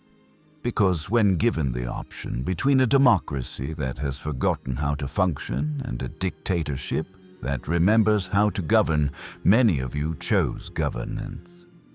The statement landed like a bomb in every political capital simultaneously, and doom continued before the outrage could crystallize into a coherent response. I'm not here to destroy America. I'm here to demonstrate what America could be if it prioritized competence over ideology, results over rhetoric, the well-being of its citizens over the profits of its corporations. He leaned forward slightly, and somehow that small movement made every camera feel like he was speaking directly to each individual viewer. And I am announcing today that the Latvian embassy will be expanding its operations to 5 additional American cities: Los Angeles, Chicago, Houston, Philadelphia, and Phoenix, offering the same services, the same accountability, the same alternative to systems that have failed you repeatedly. The implications detonated across every political spectrum. Expansion meant permanence. Multiple embassies meant infrastructure. Infrastructure meant doom wasn't a temporary crisis, but a permanent fixture, a parallel government operating within America's borders with the consent of citizens who'd stopped trusting their own institutions. This is not conquest. Doom continued, preempting the accusation that was already forming in 1,000 congressional offices. Conquest requires force. I am employing invitation. If your government objects, they are welcome to compete, to offer their citizens better health care, better legal protection, better solutions to the problems I am solving. Competition is the foundation of your economic system. I am simply applying it to governance. The response was immediate and catastrophic depending on which side of the political spectrum you occupied. Progressives called it liberation from corporate tyranny. Conservatives called it foreign invasion disguised as humanitarianism. Moderates called it complicated and urged everyone to wait for more data before forming conclusions. But the polling was unambiguous. 63% of Americans under 40 approved of Doom's embassy expansion, and even among older demographics, approval sat at 41%, which meant that nearly half the country had looked at a foreign dictator offering to solve their problems and said, "Yes, please, our system isn't working anyway." Congress held emergency sessions. The president gave an address about sovereignty and the importance of American institutions. The UN debated whether to intervene. And through it all, Victor von Doom continued his work with the same methodical precision he'd employed from the beginning. Because outrage without action was just noise, and noise couldn't stop someone who'd already won the only battle that mattered. The battle for legitimacy in the eyes of people who'd stopped believing their own government cared whether they lived or died. In the embassy's throne room, Billy Butcher stood before Doom with a question that had been building since the press conference, since the announcement of expansion, since the moment he'd realized that what he'd thought was a temporary alliance was actually the foundation of something permanent. "You're really doing it," Butcher said. Not quite accusation, not quite admiration, somewhere in between. "You're actually replacing America's government with your own, one embassy at a time, one solved problem at a time until nobody remembers what it was like before you showed up." "I am offering alternatives," Doom corrected with the patience of someone who'd had this conversation internally 1,000 times. "If America wishes to remain relevant, it need only govern better than I do. Provide superior health care, offer more effective legal protections, solve the problems I'm solving with greater efficiency and compassion." He stood from his throne, descended to Butcher's level, with steps that suggested he was making himself equal for the purpose of this conversation. But America will not do those things because America's systems are designed to preserve power structures rather than serve citizens. And when systems prioritize preservation over function, they become irrelevant. I'm simply accelerating an inevitability. And when you've replaced all of it? Butcher asked. When every major city has a Latverian embassy solving problems the government can't or won't, what then? You just rule America from the shadows while pretending their democracy still exists. I rule nothing from shadows, Doom said. I govern openly, with full transparency regarding my methods and intentions.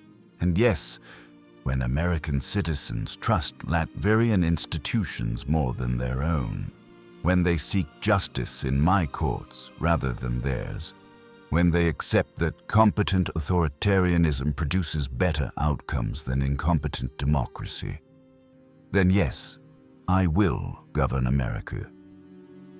His masked gaze held Butcher's with the weight of absolute certainty. Not through conquest, through consent, because I will have proven that my way works, and their way does not.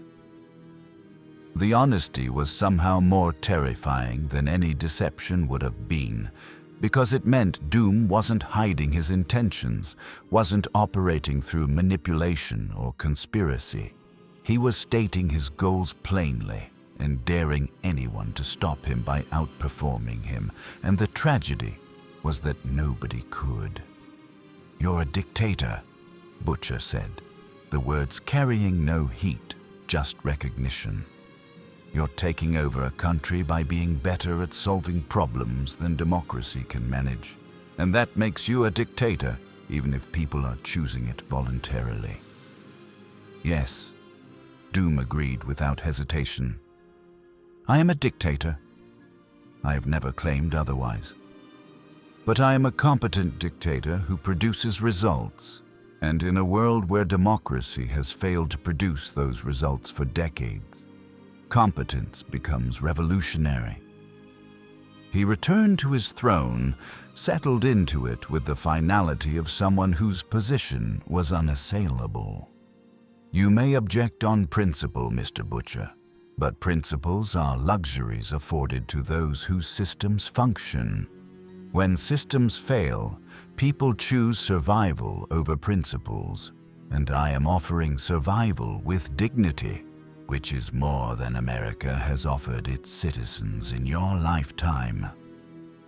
The conversation that followed would be lost to history because it happened in a throne room with no recording devices and no witnesses besides the two men having it. But the outcome was documented in the choices that came after. Butcher didn't leave the embassy, didn't resign his position as consultant, didn't organize resistance or sound alarms about the dictator systematically replacing American governance. He stayed, continued his work, accepted that sometimes the monster you chose was better than the monster you inherited, and that moral purity was a thing people with better options got to maintain. 6 months became a year. 1 year became 2. The embassies expanded to 12 cities, then 20, then 40. Each one solved problems local governments couldn't or wouldn't address. Homelessness, medical care, legal representation for those who couldn't afford it, rehabilitation for Supes who'd been abandoned by the systems that created them. Each one operated with transparency that made American bureaucracy look deliberately obtuse by comparison. Each one demonstrated that maybe, possibly, the problem wasn't that governance was impossible, but that America had forgotten how to govern at all. Homelander completed his reformation in year 2 and was deployed on permanent assignment to locate and neutralize the remaining unstable Supes. working under Latvian authority with effectiveness that was measured in lives saved rather than media coverage. He was no longer famous, no longer worshipped, no longer the symbol of American exceptionalism. He was a tool, wielded competently, directed toward goals that mattered. Whether that was improvement or just different kinds of imprisonment depended on who you asked and whether you valued freedom over function. Starlight, Annie January, as she'd started calling herself again, became the public face of Latvian integration, the person who could speak to Americans about why accepting help from a dictator wasn't betrayal but pragmatism. She gave interviews, wrote op-eds, appeared on podcasts and news shows explaining that sometimes the choice wasn't between good and bad, but between bad and worse, and doom was demonstrably less worse than what they'd had before. Some called her a collaborator. Some called her a realist. She called herself tired of watching people suffer because the system that was supposed to help them was too broken to function and too proud to accept alternatives. The boys, because they still called themselves that even though the organization had evolved into something more legitimate, continued their work identifying threats, documenting abuses, providing intelligence that kept Doom's operations informed and effective. They were complicit. They were compromised. They were collaborators with a foreign power, dismantling their country's sovereignty, one solved problem at a time. They were also alive, effective, and achieving goals they'd spent years failing to achieve through traditional resistance. The cognitive dissonance never really resolved. They just learned to live with it the way people learn to live with chronic pain, acknowledging it, managing it, but not letting it stop them from doing what needed doing. By year 5, the question wasn't whether Doom had conquered America, but whether America still existed as anything except a brand identity maintained for international relations purposes. The embassies functioned as the real government for anyone who needed health care, legal services, or protection from corporate exploitation. The official government functioned as theater. Elections still happened, laws were still passed, politicians still gave speeches, but increasingly, those activities felt like cargo cult rituals performed by people who'd forgotten why the rituals had mattered in the first place. Doom never declared victory, because declaration would have been redundant. He'd proven his thesis, that competent authoritarianism produced better outcomes than dysfunctional democracy, that people would voluntarily accept dictatorship if that dictatorship actually solved their problems, that governance wasn't about ideology or freedom, but about results. And the results were undeniable. Crime down 43% in embassy cities.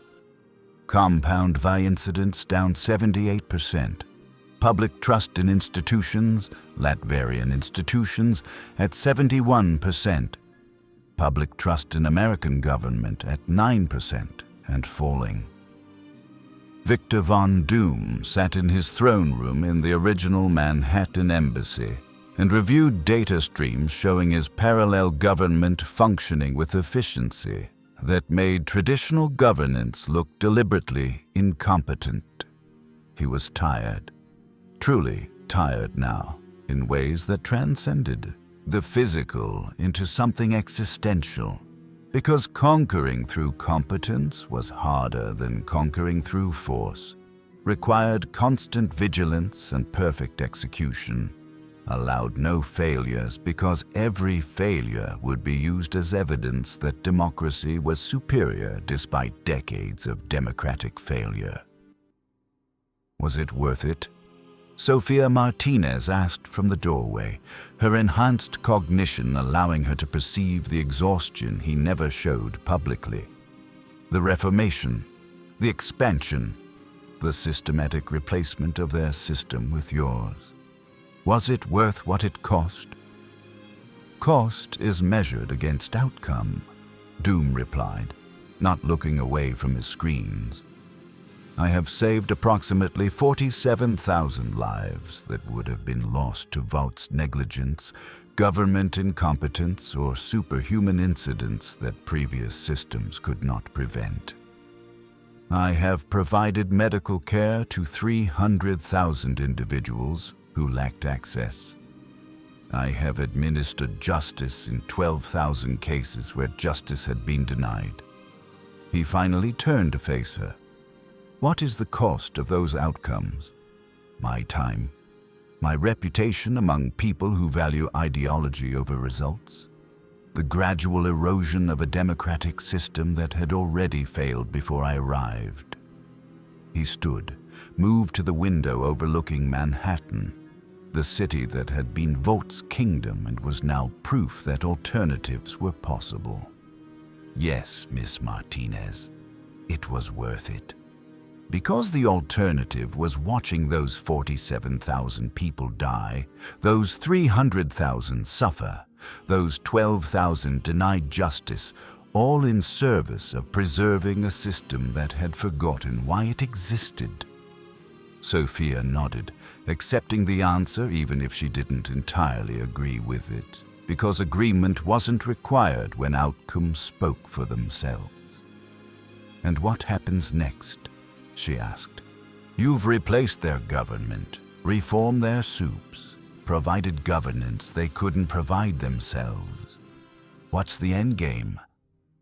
Do you just keep doing this forever? Expanding until you've absorbed every city, every state, every institution that fails to compete with your competence? No, Doom said simply. Eventually they will adapt or collapse completely. Either they will learn from my example and reform their own systems, which would be preferable as governing Earth is tedious and I have multiverses to explore. Or they will acknowledge that my governance is superior and formally request annexation, which would be acceptable though politically complicated. He turned from the window to face her directly. But either way, the demonstration is complete. I have proven that order is superior to chaos, that competence matters more than ideology, that people will choose effective tyranny over ineffective democracy when given honest choice between the two. His voice carried something that might have been satisfaction, might have been regret, might have been both. America was not my enemy. It was my laboratory, and the experiment succeeded. The final image that would define the Doom era, as historians would eventually call it, came in year 7 when the President of the United States visited the Manhattan Embassy, not as a diplomatic gesture between equals, but as a supplicant requesting assistance with a crisis their government couldn't handle. A Supe had gone rogue in Colorado, powerful enough to level cities, unstable enough to do so unpredictably, and every conventional approach had failed. They needed Homelander, needed Doom's reformed weapon, needed to admit that their system couldn't solve their problems and his could. Doom received the president in his throne room with a courtesy due to someone who still technically governed the nation but practically governed nothing, and their conversation was brief and devastating. I will provide assistance, Doom said after hearing the request. Homelander will be deployed. The threat will be neutralized, and in exchange, what do you want? The president asked, the question coming out resigned, like someone who already knew the price would be higher than they wanted to pay. Nothing, Doom said, and the answer was somehow more terrifying than any demand would have been. I require no payment because assistance is governance, and governance is my function. Your predecessor attempted to preserve sovereignty by refusing my help. You are wiser. You recognize that sovereignty without capability is just pride waiting to be humbled. He stood from his throne, descended to the president's level with steps that suggested this conversation was already over. The threat will be handled. Your citizens will be safe, and you will return to Washington knowing that the only reason they survive is because I choose to permit their survival. The president left the embassy with the expression of someone who just sold something they couldn't afford to lose but had already lost anyway. And that image, broadcast globally, analyzed endlessly, memed into oblivion, would become the symbol of how conquest looked when performed through competence instead of force. 3 hours later, Homelander neutralized the threat in Colorado with efficiency that generated zero collateral damage and maximum evidence that Latverian oversight worked. He returned to the embassy, filed his report, and returned to training because reformation wasn't something you completed. It was something you maintained through constant discipline and the knowledge that regression was always one moment of weakness away.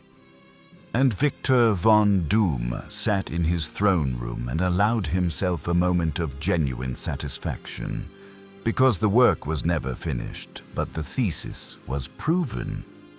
He had entered a world where democracy had failed, where corporate interests had consumed governance, where power was wielded without wisdom and strength was mistaken for capability, and he had replaced it with something better.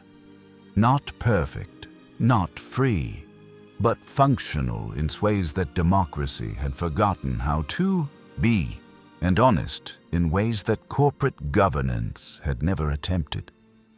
The world was changing, had already changed, and whether that change was salvation or damnation depended entirely on whether you valued order over freedom, competence over choice, results over principles. History would judge. But history was written by those who survived to write it. And Victor von Doom had ensured his version of history would survive. The question that haunted political philosophers, ethicists, and barroom debaters for decades afterward wasn't whether Victor von Doom had conquered America. He clearly had.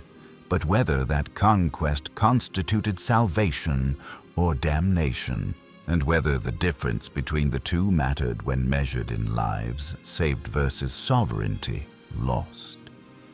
The numbers were undeniable. By year 10, Latverian embassies operated in every state, providing services that had once been governmental responsibilities, but which governments had stopped providing effectively sometime around the turn of the century. Infant mortality down 62% in embassy jurisdictions. Homelessness reduced by 78%. Compound V incidents, the euphemism for superhuman violence that had plagued America for 2 decades, down 91%. Public trust in Latverian institutions at 84%. Public trust in traditional American government at 4%. And that 4% was mostly people over 70 who remembered when democracy had functioned and couldn't quite accept that it didn't anymore.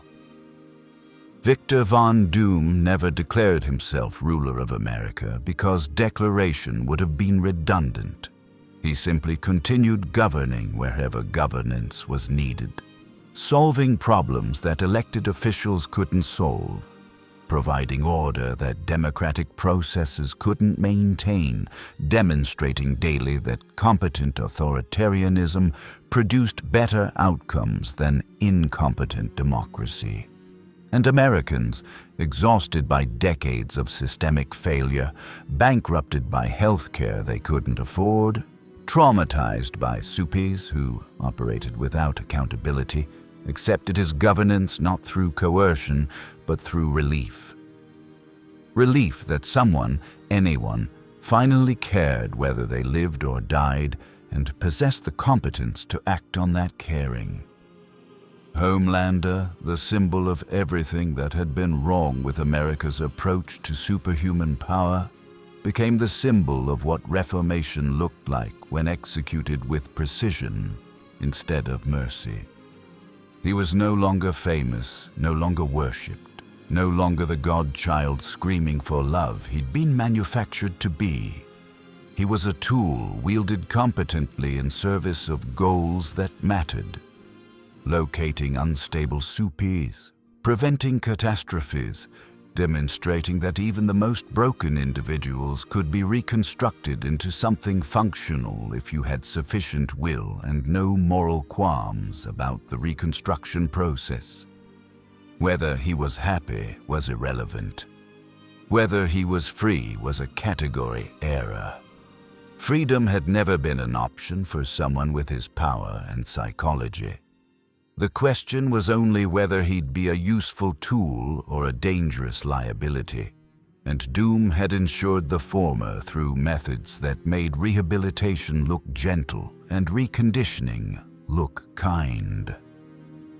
Billy Butcher died in year 12, not from violence, but from the brain tumor that had been killing him slowly since before Doom arrived, and his funeral was held in the Manhattan Embassy with honors befitting someone who'd spent his life fighting monsters and ended it working for a different kind of monster. He'd never resolved the cognitive dissonance of that collaboration, never made peace with the choice between principles and pragmatism, but he died knowing that Homelander had faced consequences and Vought had collapsed, and maybe, possibly, the world was slightly less fucked than it had been when he'd started fighting. Doom attended the funeral personally, delivered a eulogy that acknowledged Butcher's contradictions without resolving them, and told the assembled mourners something that felt like truth. He was a man who understood that perfection is the enemy of improvement, and that sometimes the choice is not between good and evil, but between functional evil and dysfunctional evil. He chose function. History will judge whether that choice was wisdom or cowardice, but the 47,000 people who survived because of his intelligence work will not care about history's judgment. The boys continued operating for another decade before aging and attrition made their organization obsolete, their purpose absorbed into Latverian intelligence structures that were more efficient and less burdened by moral complications. They'd fought the good fight. They'd won by losing. They'd discovered that victory sometimes looked like surrender to something better than what you'd been fighting. And that realization had been both their triumph and their tragedy. 20 years after the portal had opened above Manhattan, and Victor Von Doom had stepped through declaring America a marketing department with delusions of sovereignty, the United States existed only as a legal fiction maintained for international relations purposes and the comfort of people who couldn't accept that the experiment had ended. Real governance happened through Latverian embassies. Real power flowed from Doom's throne rooms. Real change occurred because someone had decided competence mattered more than ideology and had possessed the will to prove it. Was it better? The metrics said yes. Less violence, more stability, better health care, functional justice for people who'd been denied justice their entire lives. Was it right? The philosophers debated that question endlessly without reaching conclusions because right assumed moral absolutes, and moral absolutes were luxuries afforded to people whose systems functioned well enough that they could afford philosophy instead of survival. Victor Von Doom, who had lived long enough to watch his reformation become normalization and his invasion become accepted reality, stood in his throne room and reviewed data streams showing a nation that had forgotten it was conquered because conquest had felt like relief. He was tired in ways that transcended physical exhaustion into something existential, the weariness of someone who'd won a war without firing shots and discovered that winning was just the beginning of responsibilities that never ended. Was it worth it? He asked himself. The question Sofia Martinez had posed years before. The question he'd answered with statistics and certainty, but never really confronted honestly. Worth the decades of governance? Worth the constant vigilance? Worth being remembered as the dictator who'd saved America by destroying what America had claimed to be? The answer, like most answers to complicated questions, was yes and no, and both and neither, depending on what metrics you valued and which version of worth you believed mattered. He'd saved lives. He'd provided order. He'd demonstrated that systems built on competence functioned better than systems built on ideological purity. He'd also proven that people would voluntarily surrender freedom if unfreedom was administered competently, that democracy could be defeated not through force, but through the simple demonstration that alternatives worked better, that the American experiment could end not with revolution, but with exhausted acceptance that the experiment had failed and something else needed trying. Victor von Doom, monarch of Latveria, governor of America in all but name, dictator by demonstration rather than declaration, looked out over Manhattan, the city that had been Vought's kingdom, then his laboratory, then his proof of concept, and allowed himself something rare: uncertainty. Not about his methods, which had worked, not about his outcomes, which were measurable, but about what happened next. What came after conquest through competence had been normalized, what the world became when everyone accepted that order was superior to chaos, even if order wore armor and sat on thrones. The multiverse beckoned. Other realities, other challenges, other worlds that needed reforming or conquering or saving from themselves. But leaving would mean trusting his systems to function without constant oversight, trusting that competence could be institutionalized, that reformation could survive its reformer.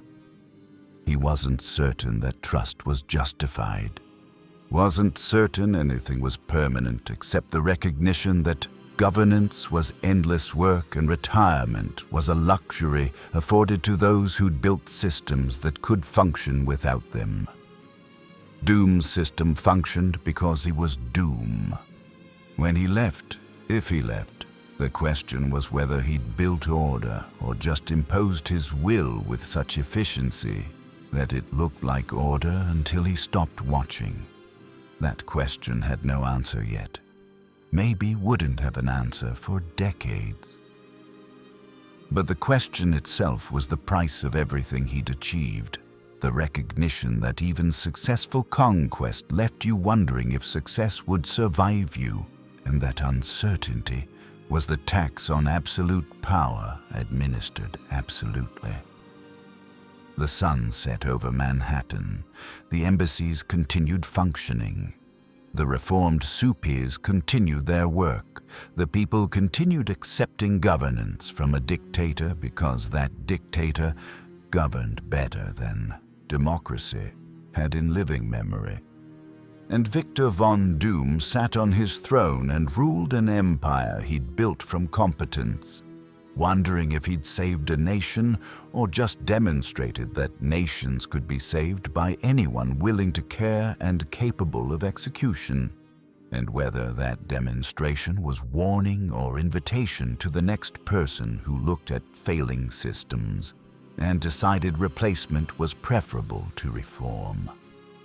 The story of how Dr. Doom entered the boys' universe wasn't a story about heroes or villains. It was a story about systems, which ones worked, which ones didn't, and what happened when someone proved that the difference between the two mattered more than the principles those systems claimed to uphold. History would judge whether that proof was salvation or damnation. But the people living under Latvian governance didn't care about history's judgment. They cared that their children had health care, that justice was available to those who couldn't afford lawyers, that power was wielded by someone competent enough to wield it responsibly, even if that responsibility came wrapped in authoritarianism. And maybe that was the most damning truth of all. That competent dictatorship could defeat dysfunctional democracy, not through force, but through the simple demonstration that it worked better, and that people exhausted by failure would choose function over freedom when forced to choose between them. The multiverse never sleeps. More crossovers await. But this one, the story of how a monarch conquered America by governing better than America could govern itself, would echo across realities as either cautionary tale or instruction manual, depending on who was listening and what they needed to hear. The multiverse never sleeps. More crossovers await.